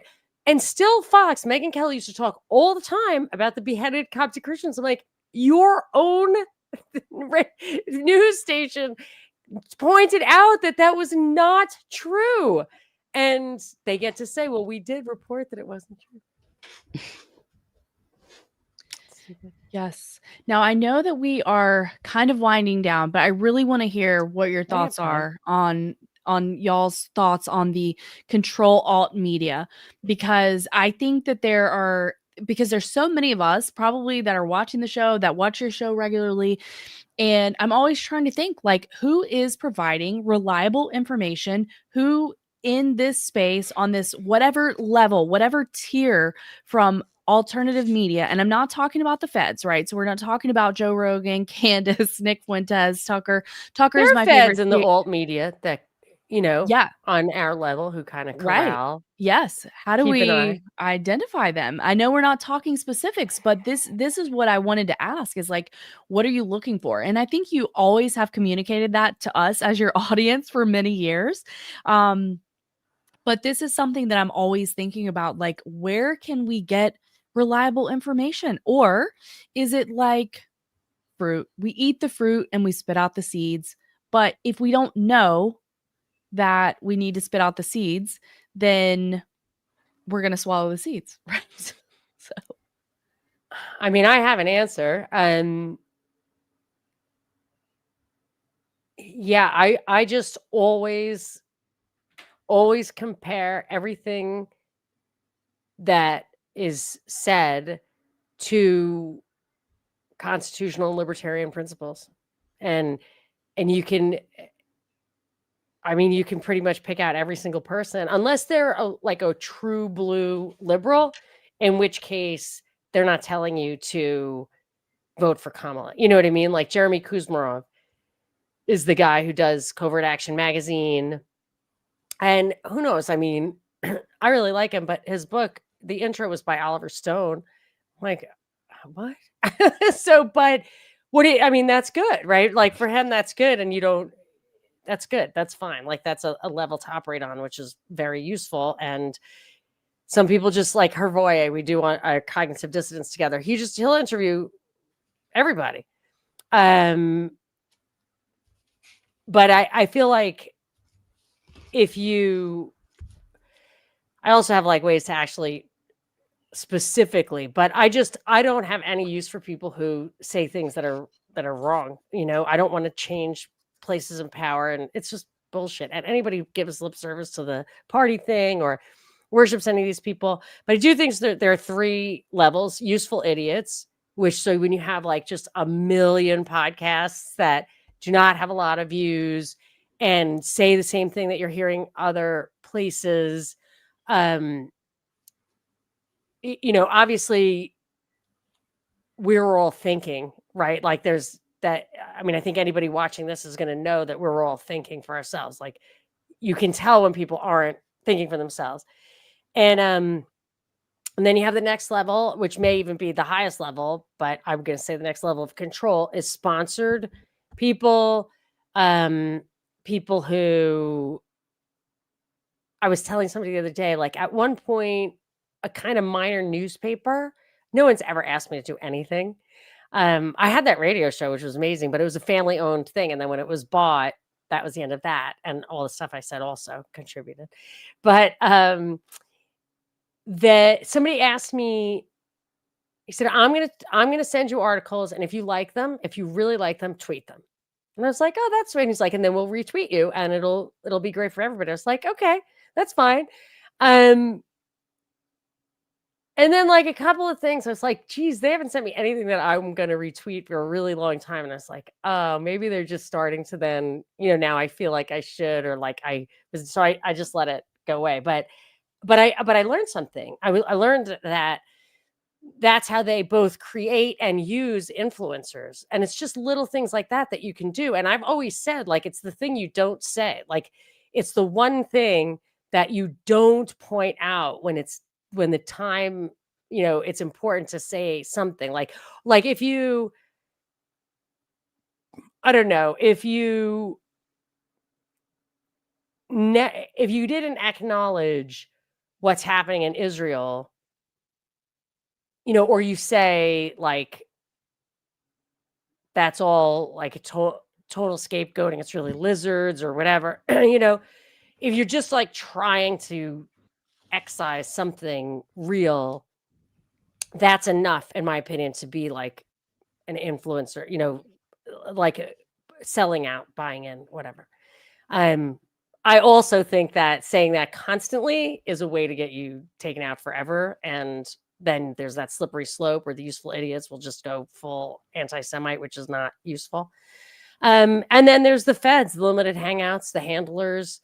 I think they're probably a little easier to spot. I think there's a lot of that. Okay, so Alex Jones. I remember many people, I'd be like, Alex Jones, obviously fake. Julian Assange, obviously fake. Edward Snowden's obviously fake. Anybody who didn't say, yeah, you're right, like, I got no use for this guy. And that was a big tell for me. Anytime, like, they would not throw somebody under the bus who clearly needed to be thrown under the bus, Like, oh, why would you not do that? You're smarter than that. Yeah. Oh, the Trump assassination attempt. Boy, was that a litmus test in the first 48 hours. First 48 hours. After 48 hours, when it was set in people's minds, everybody started coming around. But in the first 40, I mean, within, I think, 45 minutes, I had tweeted the picture of Iwo Jima. I mean, as soon as my son called me, he's like, Trump's been shot. As soon as he got to the third sentence where he was like reading this, like, oh, he's okay. I was like, oh, it's fake. Obviously, because he would never get it. They wouldn't take a shot at him if it wasn't an inside job. If it was an inside job, they don't miss because they're there with a stiletto on the spot. They ain't missing. Have you seen the footage of the breakdown of the Charlie Kirk incident where they show an actual, like a tubing, like a stuff Didn't that they was... say that it was his mic wire? Why wear a mic and Yeah, hold no, a mic? I don't know. Yeah, there was an argument against that. But anyway, just as we are wrapping up, apparently, we've got to... I'm not in any hurry. Oh, okay. I thought you had a time limit. I did, but it just got changed. Ah, brilliant. Okay. I was going to say, just I don't know if I'm going to be what's going to happen, because in literally 2 weeks from now, the digital ID thing sort of comes into play in Australia. I'm not sure exactly to what extent it's going to be. It's to, protect the children, the under 16s. So basically, under 16s won't be able to get on, blah, blah, blah. But whether that's going to require all of us to prove our age, etc., I think that's the case. I haven't been able to 100% verify that at this point, but it will be that's the whole point of it, obviously. And if you opt out, you're irrelevant and unplugged. That's perfect too. Pretty much. At this point, it's only covering 1, 2, 3, 4, 5, 6, 7, about 9 different social media, but YouTube is involved in that. X, formerly Twix, whatever you want to call it. Yeah, Twix, Snapchat, like Instagram, Facebook, Reddit, Kik, Threads, TikTok. Discord and WhatsApp isn't on the list right now, or Telegram from what I can gather, but that will be soon, no doubt. Because that's all about, finding people who don't comply. And I think they're scrambling to sort of try to get around these things. But not really sure where that's going to leave people like me and whatever. So we'll see. And I sort of get the feeling that just don't bite. Don't take the bites first up. Just sit back and relax a little bit and watch something. We'll see where it eventuates, because, they always do that. They always sort of introduce something a little bit and then they'll sort of bring it back, and then the people will think they feel like they've had a win. So that's also multifaceted. But what do you guys think about the alt media fed thing? I mean, I gave you my whole spiel, but what's the what do you girls think? Well, I think you're right about whoever it was. One of you girls said about the data collection. I think that's a lot of them have been set up for that, because I do notice, there's a big push there's all those people that were suddenly allowed to come back onto YouTube, right? So, and, a lot of them were sort of old faves that were, and I'm not accusing anybody, but as far as the data collection, there's this big push about, comment this, like this, tell us what you think about this. It's just, I don't know, with the data centers that are going up at the rate of knots, that's a lot of data they're collecting. And it's like we're just sort of setting ourselves up into our own digital prison, really, by what we're doing and saying and participating in. And I mean, even getting VPNs, they might not be able to figure out who you are or whatever, but they will eventually be able to figure out that you're paying a VPN company, because there might be, oops, there's been a hack. And now we know who you're paying, finally. But I don't think there's really any getting around things. I sort of used to freak out and sort of, I've got to prep this and do this. And I'm not saying don't prep, don't take it the wrong way, but I'm just saying for myself, I'm kind of trying not to live in the fear of anything. Like, I'm trying to just sit back and just go, this might be made out to be something that it's actually eventually not going to actually be, or it sounds worse than it's going to be, or don't worry about it because we're already doing that, which is usually the case. I mean, I don't think we realize how much of a prison we're already in, and how much they already know. I mean, I could comment on that, but I want to hear what Ash has to say about the control media. Like, I agree that we're in that prison, but I don't think it can be as restrictive as the worst case scenario, which I think you agree with, Stella, because just too many of us, which is good. But like if you've got, you're probably going to be able to carve out a spot with potatoes and chickens and stuff if you want to. I think there's going to be alternatives. People always find alternatives and workarounds. Yeah, and this is one thing that I would like to chime in about that. If we wonder or we question about the human ability to make hay in a really insane situation, I always think about prisoners. There is not less people who are restricted more, who have less, who have access to less, and they are so innovative, right? They find a way, whatever that is, whether that's like setting up some sort of network and that's borrowing this and borrowing that, or making this and making that. Necessity is the mother of innovation. So I absolutely feel like humans, like, we are going to be okay. That's not to say that we won't go through some rough times, but I certainly think that people are innovative and they do have a surviving spirit, and that's something that can't be quantified. You can have all the data on people, but there are still intangibles that they don't have. And so I think that's a factor. And then as far as the alt media, yeah, it's something that I'm constantly questioning, because whenever we went into COVID times, right? And I was a Prop Report fan before that. So I was listening, and I'm listening as we're hearing like all the things come out about this thing in China. And that was my show. So that was the show that I did not miss. And I know a lot of other people were huge fans of a handful of other shows, but like that was mine. So I really wasn't very adventurous in what I was listening to, right? But then when everything changed, people were sharing more information. We were sharing more about the virus, and people that were, had a different opinion or whatever. So that is when a lot of this came on my radar. And I certainly felt like I could believe them if they were discussing an opinion that, for example, Robert Malone, right? At the time, he was saying things that I thought, oh, well, why would he be? So this was like part of my I busted him so hard, though. Do you remember that? I was Um, on, I don't know if you noticed it. You need to the unwanted. I've got to Yeah. track that clip down, because I remember thinking, like, everybody loves this guy, but I think he's fake. And I didn't mean to. I just meant to ask questions that would get to answers. And when he said, literally, the quote was, "You can't have unvaccinated people walking around. It's not safe." I was like, What? you were not prepped for this question, were you? For sure. For sure. So that was my whole education, like part of that. And then starting to ask these questions about like people that are going on Joe Rogan. Does that mean that everybody that goes on there is compromised? They're not. They are. I don't know.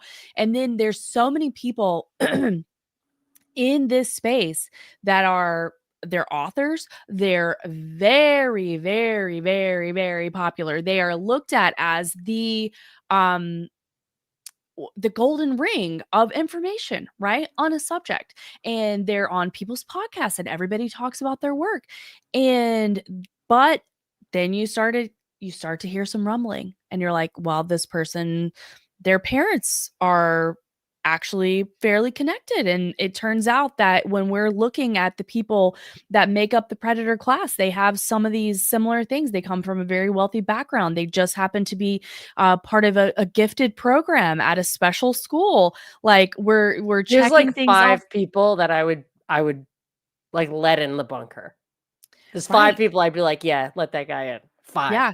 So all of that to just say that I find myself just being very suspicious of almost Yeah, everybody. And me it's too. very off-putting to people that I'm friends with, because they're like, no, I think they're legit. And I'm like, well, Especially I now don't know. when like Stella and Jason were talking in the chat, especially now, organic growth is virtually impossible.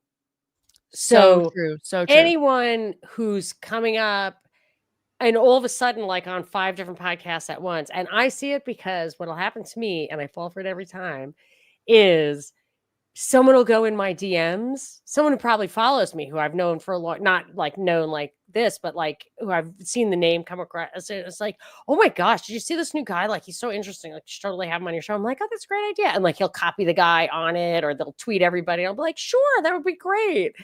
And then I do the homework later because I'm stupid like that. And I'm like 5 minutes before the show, and I'm just like, oh my gosh, this is what is going to happen. And then it's always a great show. It's always a great show. But Right. So it's a good but conversation. I'm like, So why? maybe Yeah, why? No, but no, not maybe. You know, why? Why all of a sudden? Just why all of a sudden? I'll tell you what I reckon about the Control Alt media is I think they're very, very cleverly covering the whole gamut of personalities with all these particular characters. You know, They're this your birds of a person, feather. yeah, well, this person will, you know, appeal to this lot, and this person will appeal to that lot. But yeah, they're just steering the zeitgeist, data collecting. I don't really trust nearly any of them. But, you know, I get called black pilled all the time, but, you know, whatever. It bounces off now. Clear pilled, clear pilled. But it's just, I think the problem is that people kind of get sucked into these characters like, oh, but I really like her because, you know, because she's pretty, or because she's got a good personality, or because he, you know, is, he looks very smart when he dresses, or I don't know. There's just something that people seem to, there's this very shallow attraction to some of these characters, and people don't realize they're being sucked in by things like that. The Charisma, information, whatever form that takes for you, yeah, it's charisma. There's the something. Can I? Mhm. God, you can finish. I was just going to say, it's the information should be the focus, and I guess that was the difference of, you know, moving like radio to television. That made a huge Entertainment. difference, Yeah. didn't it? Because the whole visual, yes, this is infotainment. It's all it is. We started out looking for, you know, as seekers of the truth and truth warriors and all these very gallant things, and now it's just become infotainment. You know That's what they all it told is. me in radio? Always tell the truth because people can hear it in your voice. TV, no, because they're looking at the pictures, but they're Mhm. listening to you. And so they find, I think they found people, you know, true believers. That's why you really get people who think they're telling the truth. Yeah, and the visuals are very distracting, and it's also, you know, people have kind of, the discernment has sort of lost its edge, hasn't it? Because they have that extra Yeah. factor of the We're visuals, doing it etc. right now. They're not listening to the We didn't do the voice propaganda imitations. report on video. That was only premium stuff. So Mm. Jason's saying they're taking subs away. And I thought it was like a submarine conversation. No, subscribers, subs. Yeah. And here's the thing. Back in the day, I remember I had a video that was like starting to go viral, just like it had like 500 views immediately, which was a lot. And I don't have any now because I've lost the channel too many times. I just take down all the videos and whatever. That's YouTube. But it was about Paul Ryan. I said, don't give me, you know, neoconservative and tell me I'm getting libertarian. And the views stopped at 500. And I called up a bunch of people or whatever, emailed a bunch of people, friends of mine, whatever. It's like, go watch this video. If you haven't seen it already, go watch this video right now. So I was positive like 10 people had watched it and the views didn't change. So I wrote in the comment section, you're suppressing the number of views. I'm positive 10 people overnight, if not immediately, it went up to like 518, which was those different, and then just stopped. I bet you if it went right now, it'd be like 518 views.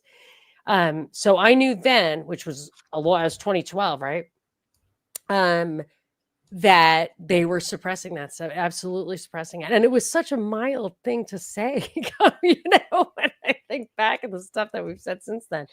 But yeah, they absolutely suppress it. I think I told you, like, I saw somebody in a lumber store here in California came up to me and recognized my voice. And I also met my best friend who was walking past my house and was listening that night to the show. And I'm thinking, how it's mathematically impossible that I would run into these people if, you know, whatever, it's always capped at a certain number of listens.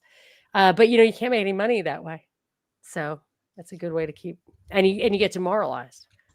For sure, because you feel like, why am I putting in all this work? Nobody's seeing. It's not allowed to be seen. Yeah, it's worse than ever. My Twitter thing, people are like, "Oh, thank goodness Elon." Literally, somebody said that to me yesterday. I'm like, "Thank goodness Elon took over Twitter." I was like, I have never been more shadow banned in my. I feel like I'm taught. I feel like I'm singing in the shower. Like that's how many people. 100%. Whenever he said the phrase freedom of speech, but not freedom of reach, he meant that. He meant it. And that's exactly, you Right. say whatever you Mm. want. There's all kinds of crazy things that people Yeah. are saying on Twitter, but only what is allowed to be shown to you is what you are seeing. Yeah, you have a right to speak, but not to be heard. Yeah, Jason, you're right, mate, because like I have taken to now sitting on my phone if I'm talking about something that I don't want them to hear when I'm talking to my mother, and she does the same thing. Like it's that bad now. We've noticed this.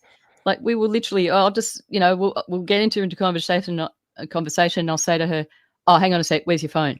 And like we'll either put it out into another room, sit it under a cushion, or just sit on it. And it's like, that's how bad it's gotten. And I sort of just realized how bad it's gotten when I thought about it when I read Jason's comment there. But it's like, yeah, wow, I mean, that's control, isn't it? They're 10 censoring years us, ago, our I thoughts, took, even, like. I took a picture of a shirt. I wanted to remember because I wanted to buy it on sale. And that exact shirt in that color was in my email in an ad along the side. I remember being absolutely flabbergasted. And I was like, I know you're not going to believe me, Mhm. and people are going to think I'm crazy and paranoid and conspiranoid or whatever. But if that was happening 10 years ago, you think they're not. And the reason I'm convinced the reason they did voice to text, which is absolutely not an efficient machine to build. Like it took so much to build that Clunky, machine yeah. at Stanford Research Institute, Siri. Ash is such a P1, like listens to everything because she knows it. It's like I feel bad talking to you because I know you've heard it all. But yeah, so it was because they can't, it's much easier to catalog and sort and digitize when it's in text. So that's why they did that. It's not so you can talk to your phone while you're driving. And then once they've done that, then, and built those fusion centers. So this is 10 years in, it's got to be everything you say. And it's probably your TV is probably listening to you too, Stella. Sorry. You can For talk to your sure. TV, remember? And many years ago, I was I was working with a guy who was a vet, and that's how I was able to work with him. But his job was a police officer in upstate, and he was like maybe a little bit higher up, like he wasn't on the beat. But he talked to me. So this was probably like 2018. They already had in Syracuse this the sound detectors. So they supposedly could hear if a shot was fired in a location. Shot And spotter. Yeah. a shot spotter, yes, and they could respond to that. So that was forever ago. And we don't think that that type of technology is being used in a more predatory Oh, way. I was For sure. crazed about that the second it came out. I was like, there's no way. That's a ridiculous concept, even. So insane. And when somebody's shot dead, you're going to put these things everywhere just in case somebody's shot dead and nobody was there to hear it. Correct. What? And it was only in yeah. certain neighborhoods to start. Yeah, it was total information awareness, which was 24/7 eye, voice, and gait recognition, so that every single person would be like as you walked out of range of one, it would be picked up by another in the world. This was an official congressional program.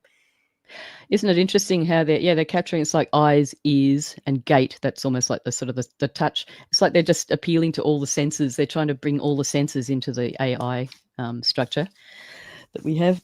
Yeah, you just get looked at everywhere you go. We can't escape it. Even satellites or drones or whatever. Even if we're out in the country or whatever, there's no getting around it. So we're going to have to learn how to navigate through, basically. But which we will. Like you were talking about before, the how there's great hope in humanity to find ways around things and what have you. It just reminded me of the stories of the war, and I can't tell you which war it was. Probably all of them, where prisoners of war would be out in their recreational grounds or what have you, and every time they went out, they'd have a pocket of dirt and sand that they'd been given by the guys who were digging the tunnels in the cells. And they'd have a pocket of sand, and as they walked around the recreation, they'd just let it, with a hole in their pocket, It just let the sand go. So there was never a build-up of sand everywhere. It's like, and these people managed to build these amazing tunnels and completely break free, and nobody knew a damn thing. They were well and truly gone. So it's just amazing that it took a long time. I think they were doing it with a spoon or something, but they got there. They made it.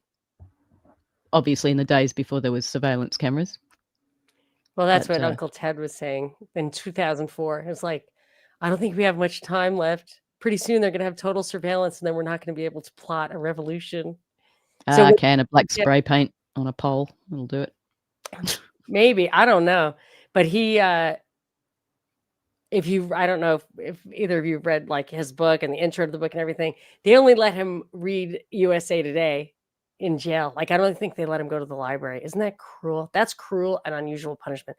But he didn't know the truth of like how, because that's how I used to be. I used to think theoretically this government should be doing all this terrible stuff, and eventually it will be. And then after the Boston Marathon bombing and the scales fell off my eyes, I was like, oh, they're already like theoretically inevitable that the guy selling security is going to mess with you, and they're doing it. But he never had that aha moment because he was just, in a sensory deprivation chamber more. Right.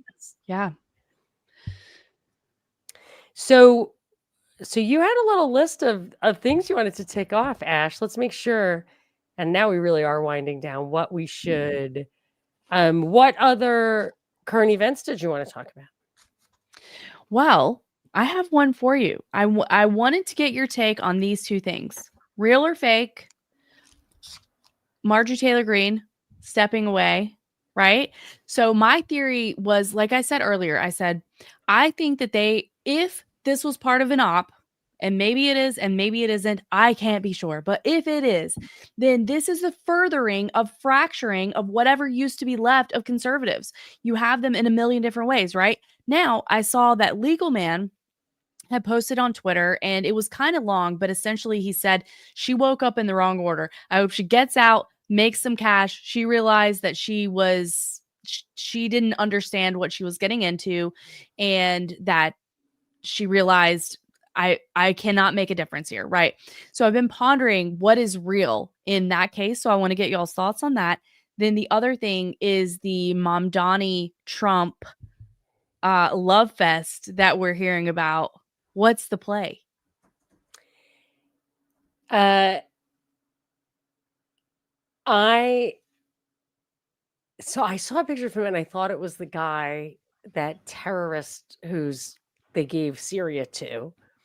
And I'm like, I cannot believe that terrorist is in the White House. He's probably gets to go there too, El Jolani, or they changed his name to like El Shara. The Mamdani thing. I'll tell you what I think. I don't know what common ground they're going to try to find. But these ideological expressions, like, give me a communist, give me a fascist, give me a libertarian, give me a conservative, give me anything you want, and just try to do a good job, and that's fine. But it's not that. Everybody is working. We're past that, totally past that. Those are just, the little blocks they give us in the playpen. And they're completely past that. It doesn't matter at all. We live in a socialist, fascist, communist technocracy. And they're just, it was this thing with, I mentioned this just the other day. Again, I was talking to Johnny Vedmore, and I was doing a little research before he came on the show. And one of the things he was talking about was Clinton and Blair and the third way. And they're saying, like, they were literally saying, like, we're done with all that stuff. We have to build an infrastructure that can take the kind of technocracy that we are ushering in here. And that's what I think the report from Iron Mountain was about, that the hierarchy needs to be preserved, must abide, and we need to put in a new scaffolding to support it. And we have all these tools so we can take a lot more away from them. The plebs, you don't really have to give them the freedom, but it'd be easier if they don't really understand what's happening. So I remember they were trying to usher in the 21st century dialectic of the West versus Islam or whatever. And it wasn't as ideologically powerful. Like it wasn't really getting there. And then they just brought back socialism and communism, and they just thought this is a dialectic that we just are so good at. But it means absolutely nothing. Free buses are so you don't have to pay really low grade blue collar workers a living wage. That's what healthcare is about. It's two things. It's about not having to pay people living wage and making sure that people being poor doesn't mean you're losing customers for the medical system. Like all of this communist stuff is really just corporate subsidies. So that's what I think it is. What do you think it is? Well, that's basically fascism, isn't it? I mean, I think that's what it is. Yeah, Yeah. the corporations are running the place China's and fascist. pulling the strings, and I mean, it's a technocracy, of course. I mean, that was when I can't even remember their names now. There was Musk, the other dude who's even richer than Musk, just recently, Ellison or somebody. Bezos. Larry Ellison, Oracle. Yeah, Larry Ellison. That guy. Do you know he's the number one contributor to IDF? Does everyone? Oh yeah, I believe that. Yeah.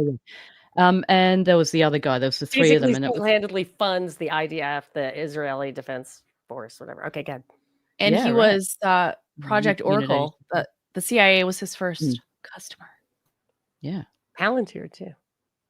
Yeah, exactly. I mean, all these characters, they're running the joint. Trump's just there doing his little, dance. So what about him? Playing his xylophone. Just the way they were introduced. It was just like, look, these are the dudes that are running the place now. It was just so in our faces. I mean, it was so clear what was happening. It's like, here's the three that are running, the three wise men, so to speak, that are now sort of, like, just so you know. I mean, I just feel like all these huge data hacks that have been happening, particularly in the last 2 or 3 years, are just all part of, they've got to pull down that system to be able to plug it into the other system, don't they? That's what I personally believe. I don't know if it's true or not. It's just a theory, but that's what I think they're doing, because at the same time, what happens is they get all the leaked data. So there's a ton of data that they get. I mean, that's what what was it called that Elon Musk was going in to fix everything? It had the name Doge. That was it. Yeah, thanks. Government efficiency. Government efficiency. Yeah, Why right. would you want that? That was just taking. You kill if they're efficient. Not good. He was just pulling the plugs out of one socket and plugging it into the central socket. Basically, the whole thing. It was all a big data steal, as we all know, I'm sure. But yeah, and maybe helped him. He was. I think part of it is that they then get to go and blame those guys when it is released that, like, yes, they took all that data, blah blah blah, and now they get to say, well, that was Trump, that was Musk, like that was totally extrajudicial, and blah blah blah blah blah. MJT, what has she accomplished? What did she actually accomplish? I would say nothing, but I can't stand politicians, and I think they're worthless. But look, let's just put it this way. It's the same thing that the day Trump was elected, I said, I'm going to tell you 4 years from now in 2020, you're not going to be better off in any of the ways you think. So talk to you then. Are you talking about that Marjorie, the blonde Taylor woman? Green, yeah. Did I say or is he's calling her Marjorie Trader Brown? I didn't hear that one. I think what she accomplished is making conspiracy theorists look dumb again. She supported that. Yeah, she's the screaming. She shit-coded us. Probably the point of her. She's a taint agent. And she got all that wrong too, because it was all the stupid, idiotic conspiracy type information. A lot of it was completely wrong. Yeah. But anyway, that's what she did. She was just another clown in big shoes. Okay, so overall, is the consensus that her exit from Congress is authentic? She thought she could do something, or it's part of the show? The fix is in, as Monica has been talking about lately. Yeah. I think they tell them what to do. This is like a game show. We should... I want to do like a 20 questions. Your questions are great, Ash. You should definitely have us on for a 20 questions game show. I would absolutely love that. I would be so stressed out, racking my brains, trying to come up with good questions for you. Have AI do it. That's what Johnny Vedmore does. He has a great show, and it's almost entirely AI generated. I have a friend who Oh, is sorry, Stella. No, I don't use AI. I don't use AI, but that would be I know That a was two real things in human. one sentence. A real human, and I want to give him a shout out to my buddy Wizard. That's just the handle that I gave him because he didn't have one, so that's what I'm calling him. But he could help me come up with excellent game show questions. Yeah, maybe you can crowdsource it a little bit. Yeah. Go like have a powwow in the Discord or whatever. Yeah, and he's a fan of yours too, and he goes way back with the Prop Report, and we were in autonomy together, and so I know he could help me come up with some good questions. But I do appreciate that feedback, and I wanted to hear Stella's thoughts too. Marjorie Taylor Greene leaving authentically, or the fix is in? Oh, I think the whole thing's just a scripted thing. I think there's a great divide. There's what we see, obviously. I mean, I'm just going to state the bleeding obvious. It's what we see, which is the stage show, and then there's what's really going on. The whole thing is scripted. Like, not down to the T's and dotting the I's. There's obviously going to be usually 4 different solutions for each scenario, but they've got that covered with their models anyway. So I interviewed somebody back in the day who, like, off the thing, told me that basically the whole trust the plan thing is, they use that, like, depending on how smart, like, I don't think they really placed her very specifically. She was, I forget what her district thing was, but she had some situation where the kind of, the Republicans told her which district to run in, even though it wasn't like her natural one. Like, there was a little manipulation in the beginning. So she was definitely taking orders, and she did whatever, cooperating. She's just a politician. She was like, I'm going to be a politician and you're going to help me. And she said yes instead of no. And that's how it worked. But I think back then they were very kind of trust the plan. Like, don't worry, trust the plan, trust the plan. Maybe she still believes it. I've talked to people off camera who've said, like, I was in the inner circle, a couple of people who were in the inner circle, and they were like, those guys are scumbags, which is an expression I absolutely hate. But, I don't trust the plan. The plan is not a good plan. So she, if she did figure that out, I don't think she would quit. I don't think she would care. So I think that this is the other plan. It could be like when Tucker like lost his job on Fox. It was like, are you kidding? Like, okay, he's in the CIA, so like the other shoe is going to drop. Like, let's just wait and see. So let's see. Now with Justin Amash, I was pretty sure, he was just going to try to get his daughters out of the basement, and you never heard from him again, and you didn't. But I don't get that sense with these people, especially because, I do think she was making stuff sound stupid. Yep. Just another puppet in the clown show. That was my It's sense fun. as well. But, I did see this sort of like differing opinion. And so I wanted to hear what y'all thought about it. But I don't really do that anymore. Like, I don't get into the Charlie Kirk thing. Like, I'm not your answer man. I was. So I've probably cracked the code on 10 psyops. And, they shut down the internet on February 14th, 2018. But I got what I needed. That was it. Like, I'm of the generation where I saw all that. I'm telling you, it's all bullshit. I can't prove it to you because I don't need to. So if you can't figure it out by now, she's alive. So she's definitely doing what they want. But you never know. Like, maybe she won't be anymore. I God forbid. Like, I hate to even say stuff like that because I just think, even if you cooperate, sometimes they do that. Oh, this is so true. This is and just to tie it back into Vietnam a little bit. Yeah, that's great. That's perfect. The CIA was responsible for installing the president in South Korea, leading into the establishment of this false north-south, right? So the Vietnam had been working with the United States. They installed, his last name was Diem, right? And this is when at the beginning of November of 1963, the president at the time, JFK, was starting to push back. So it was sold to him as a limited war. And there was a lot of intelligence there, but not a huge troop presence and nothing like what we would come to find, right? And so he was wanting to make changes. Diem was not popular.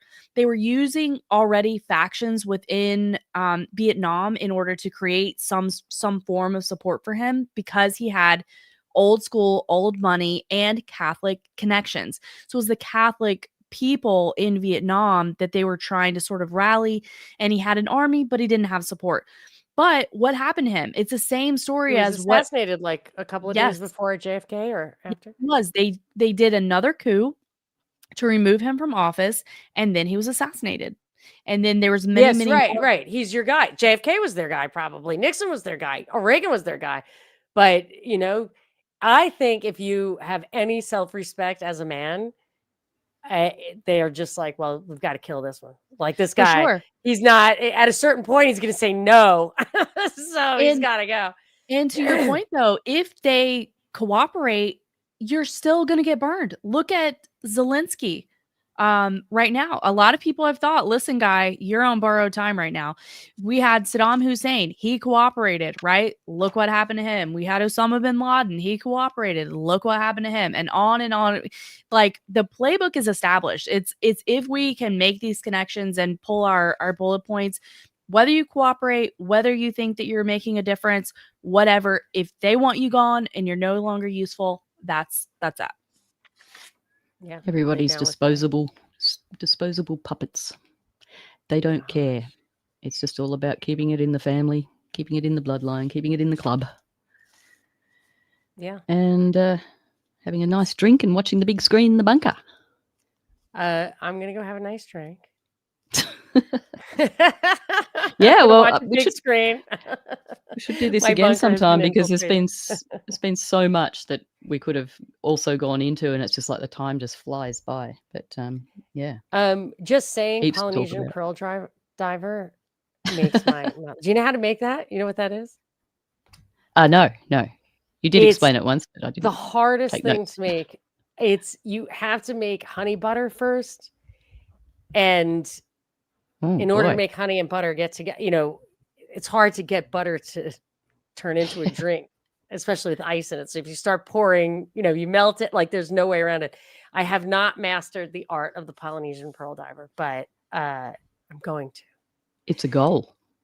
It's a goal. See, now that's the kind of thing that makes life worth living. Not just like forgetting life by drinking as much as you can. No, but it's a creative endeavor. It's fun. You do forget your worries. I mean, that's the problem with the PSYOP. Like, to Stella's point, it's not, you know, that the PSYOP itself is worse than their actual power. And most of the Ash, time. it made it's like a similar point that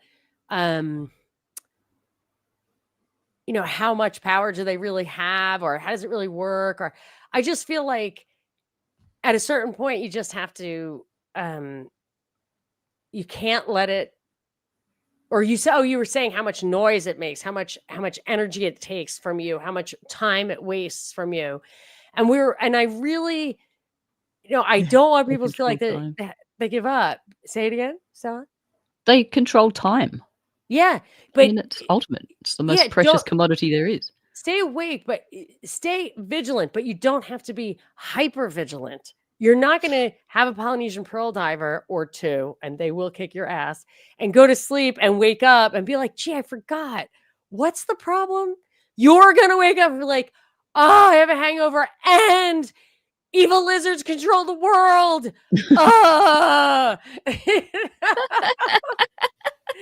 But you had a couple of hours, you know, it's fine. It's fine. Hug your kids. Everything's fine. Yeah, everything. Yeah. Get the good times where you can, you know, for sure. There's a lot to still appreciate. And we're not going to live to see the ending. You're not going to live to see the ending. So you don't have to like stay awake. You don't just stay awake till 2 a.m, like trying to read the book, because the book is so long. You're never going to finish it for as long as you live. So like just at a certain point, just like, okay, like I don't know how it's going to end, but I just got to read another book for a while. So Well, I the think biggest challenge is sort of letting go of worrying about the worrying. We try not to worry too much, but being concerned for the children, because the children grow up and they're adults and they make their own decisions. I mean, I said to my son just the other day, now he's I know. 29, Yeah.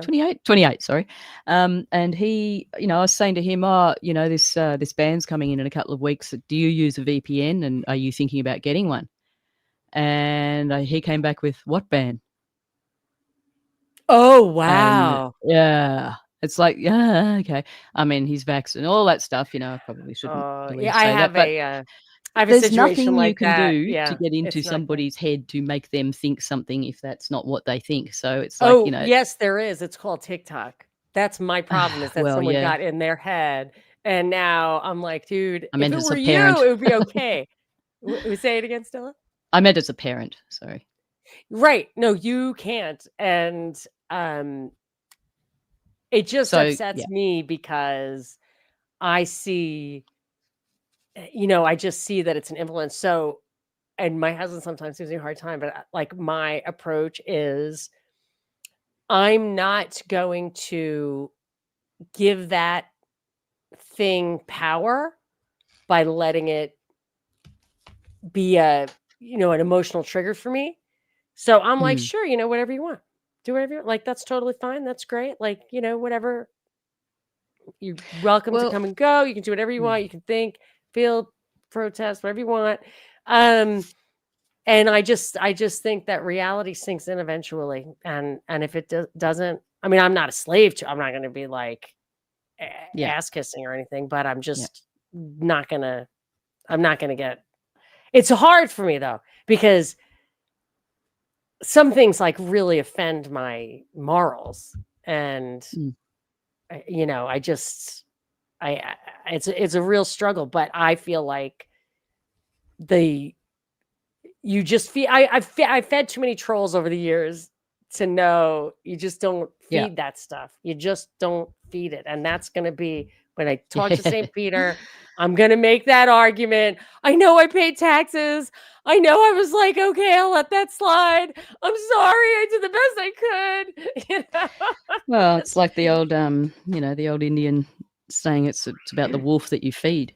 And, there's the analogy of the matrix and humans being plugged in and, being the Yeah. battery to run the system. That's exactly what we're doing with our attention and everything. We're giving our attention to the social media, which then scrapes the data. It makes a crap ton of money. It's more and more control, so they can have more and more control. They can invest in more technocracy. And it's just we're doing it to ourselves. So really, until we start to understand how much we are contributing to this with simple things like Netflix subscriptions, paying tax, all the things, and I'm not trying to make anyone feel bad, but it's the reality, sorry, but it is. We're doing it. So until we start looking at things differently and actually changing our minds, then I don't have a whole lot of hope for too much change. And I'm one of you. Like, I'm the same. I'm not saying I'm superior at all. I'm just as sucked into things as the next guy. So yeah, we all have to just be aware of it. The awareness it all starts with awareness. And isn't it it's so cowardly and insidious and cloying and just off-pissing that you didn't get a chance to be like, okay, I want the 666 tattoo. I'm going to transact on the market. You're just like, do I have a 666 tattoo? Like, I did not want that. Like you're just in there. All of a sudden you're in there and you have the choices like I have to make, like you guys have to make. And, I don't know what to do. I think I asked a priest, a real liberal priest. We agreed on very little. And I was just mad about it. I was like, I'm disobeying the, government on this or whatever on that. And he's like, you're not supposed to do that. You're supposed to obey, whatever. You're supposed to cooperate with the authorities. And it's like, I said, well, what about, Chinese people having to kill their babies? And the guy was not so irredeemable that he didn't know that was wrong. And he said, well, if it's morally egregious, yeah, you have to object to it. And over the years, I have observed that some things are morally egregious and you can see them. And every once in a while, I have to, I have to draw a line in the sand, even though it's unpleasant. But Yes. I think you can see it. I think if you do practice discernment, you will see it. It is And about Ash, I'm drawing gonna your own line in the sand for sure. I mean, it's all due yeah, to interpretation, isn't it? Personal yeah. interpretation. And you have to inform. You have to inform your conscience, consult your conscience, and obey your conscience.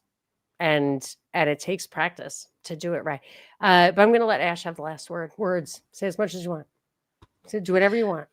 Well, I just want to say that, this is special for me, Monica, because I have been a Monica fangirl since way back.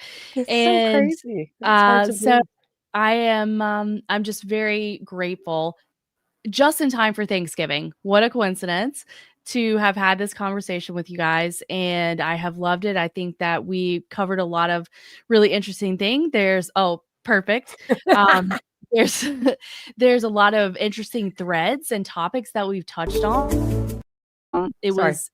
No problem. It was nice I'll just to stop. get your feedback on some things that I had been wanting to, to hear your opinion on. So it's been really good, and I'm very grateful. It's been such a pleasure talking to you. I was a little worried because I know that there were, when we saw each other and like, oh, there's so many things I want to ask you. I'm like, oh, well, she probably doesn't want me to ask her stuff. Like she probably wants to, so I'll have to do it again sometime, Swapcast or whatever. It took us too long to get together, but my door is always open to you and I'll always Thank make you so time much. for you. And yes, it's been a real pleasure. And I'm so complimented that people who are so great at thinking are, attracted to and remain in my orbit and in each other. It's great. And that is the number one thing. I always say that, like, doing the show I think I've been doing this, which was not my line of work, for 13 years, I think. And absolutely, there are two things that came out of it that has value to me. And I didn't know going in that either of these things would happen. So keep your faith alive. That so many people felt that we as a community were the port in the storm during COVID. I mean, many people told me that our validating their instincts probably saved their lives. And now we can see that's the truth. And I have friends who did not listen and are not well. It's very upsetting. And the Same. other thing, is are the friends I've made. I mean, many of whom I have not met in real life. Ash, I've met. Stella, I may be coming for you. I do go to Australia every once in a while. It's going to happen. It's going to happen. So, but both in everything, and even in the fire, like my husband was laughing because at least half the people we turn to for help, because people are like, can I help? I'm like, can you house my bunnies that will eat your baseboards for a month? Like, then you know who your friends are. And they were people I met through meetups and whatever. So it's been great, really great. And that's those people you can trust, right? Like, who in our community, who shows up at the Discord or whatever. Well, now that I said it out loud, be full of trolls. Once we had a troll who used to come to the Zoom calls, and you know what I did? I don't know if I've said this out loud before. I just started publishing them, and I started including the video. Oh. And Yeah, I heard you talk about that. Yeah, I did say that out loud. I'm like, am I saying stuff out loud that I shouldn't be saying I out don't loud? know, because you mentioned it on the call with Mike. Right, that was it. Yeah, that I think was kind of private. I don't know. Yeah, whatever. I don't know which part It's it was true at. though.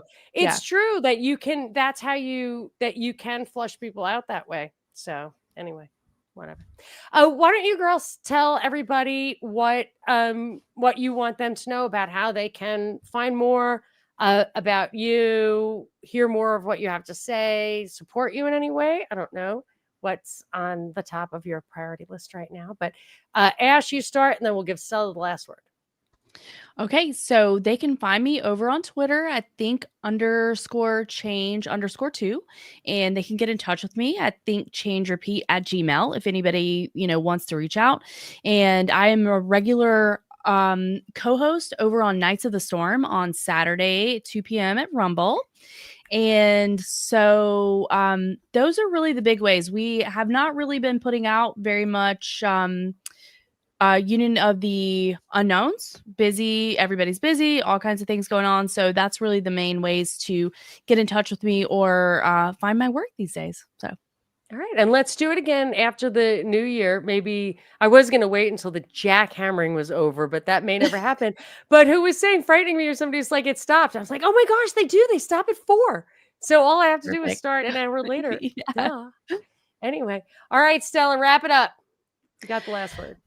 Yeah, look, I'm hopeless at self-promo, so I should probably just very briefly expand on the book. The book is about, it's sort of like for children-ish, but it's aimed at anyone who's interested in learning a little bit of the basics about just thinking about the lines in the sky, which is a huge controversial issue. It's a lot of fear based around things that aren't actually true, and there are some very controlled people out there spreading a lot of disinformation just to keep everyone, in that state. So it's just really to sort of, I don't know, the education system has sort of ruined our children's thinking. So it's just a small, tiny contribution to try to help kickstart a little bit of critical thinking, or just encourage, really. So it's just got a few things in it. It's not a huge moneymaker or anything. There was, it'd be nice if we could sort of recover the costs. It's just, yeah, it's just based around for the kids. So that's what it's all about. StellaQ.com.au if you're interested, because there might be an event just around the corner, I think, isn't it? I think So coming up. cute. A gifty kind of event. You've changed my way of thinking about the lines in the sky. Yeah, great. I mean, they were not there when I was a kid. That's for sure. I don't care how many plays there They were. probably were. But the quality of them has changed. But yeah, lots of I reasons understand for it that. now, and I can actually kind of get the hang, especially in California, when when you have the conditions for them. I can kind of get the hang of saying, like, what's coming next. Like if it really covers the sky, it's like there's a lot of moisture in there, which is not usually the case, but it is because they are spewing crap into it's jet exhaust. Yeah, I mean, but they're not spraying us. This is the problem. But anyway, that's a whole other ball game. They must sometimes. Okay, well, how, as someone could go to Whether or Not and hear some of your back shows and get some ideas. I forget about that. Whether or Not, as in WEATHER, Whether or Not on Stella Q Australia is the channel on YouTube.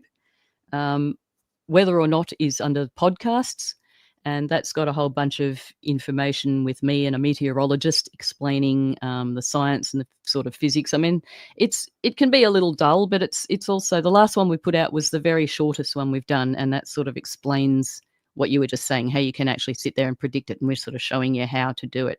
There is science behind it. There is physics behind it. Not saying they're not doing nefarious things at all.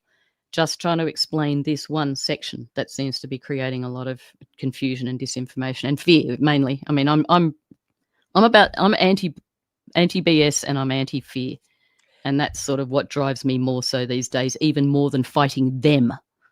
Yep, I was on the show, I think in February, and I thought that was a good one. So if you want to start with the one from February, people looking it up. Oh yeah. All right, ladies, thank you so much. I look forward to next time. Thank you. For all you people listening live, this is Thanksgiving week. I hope you have a great week, a great holiday. Forget all your troubles, forget all your woes.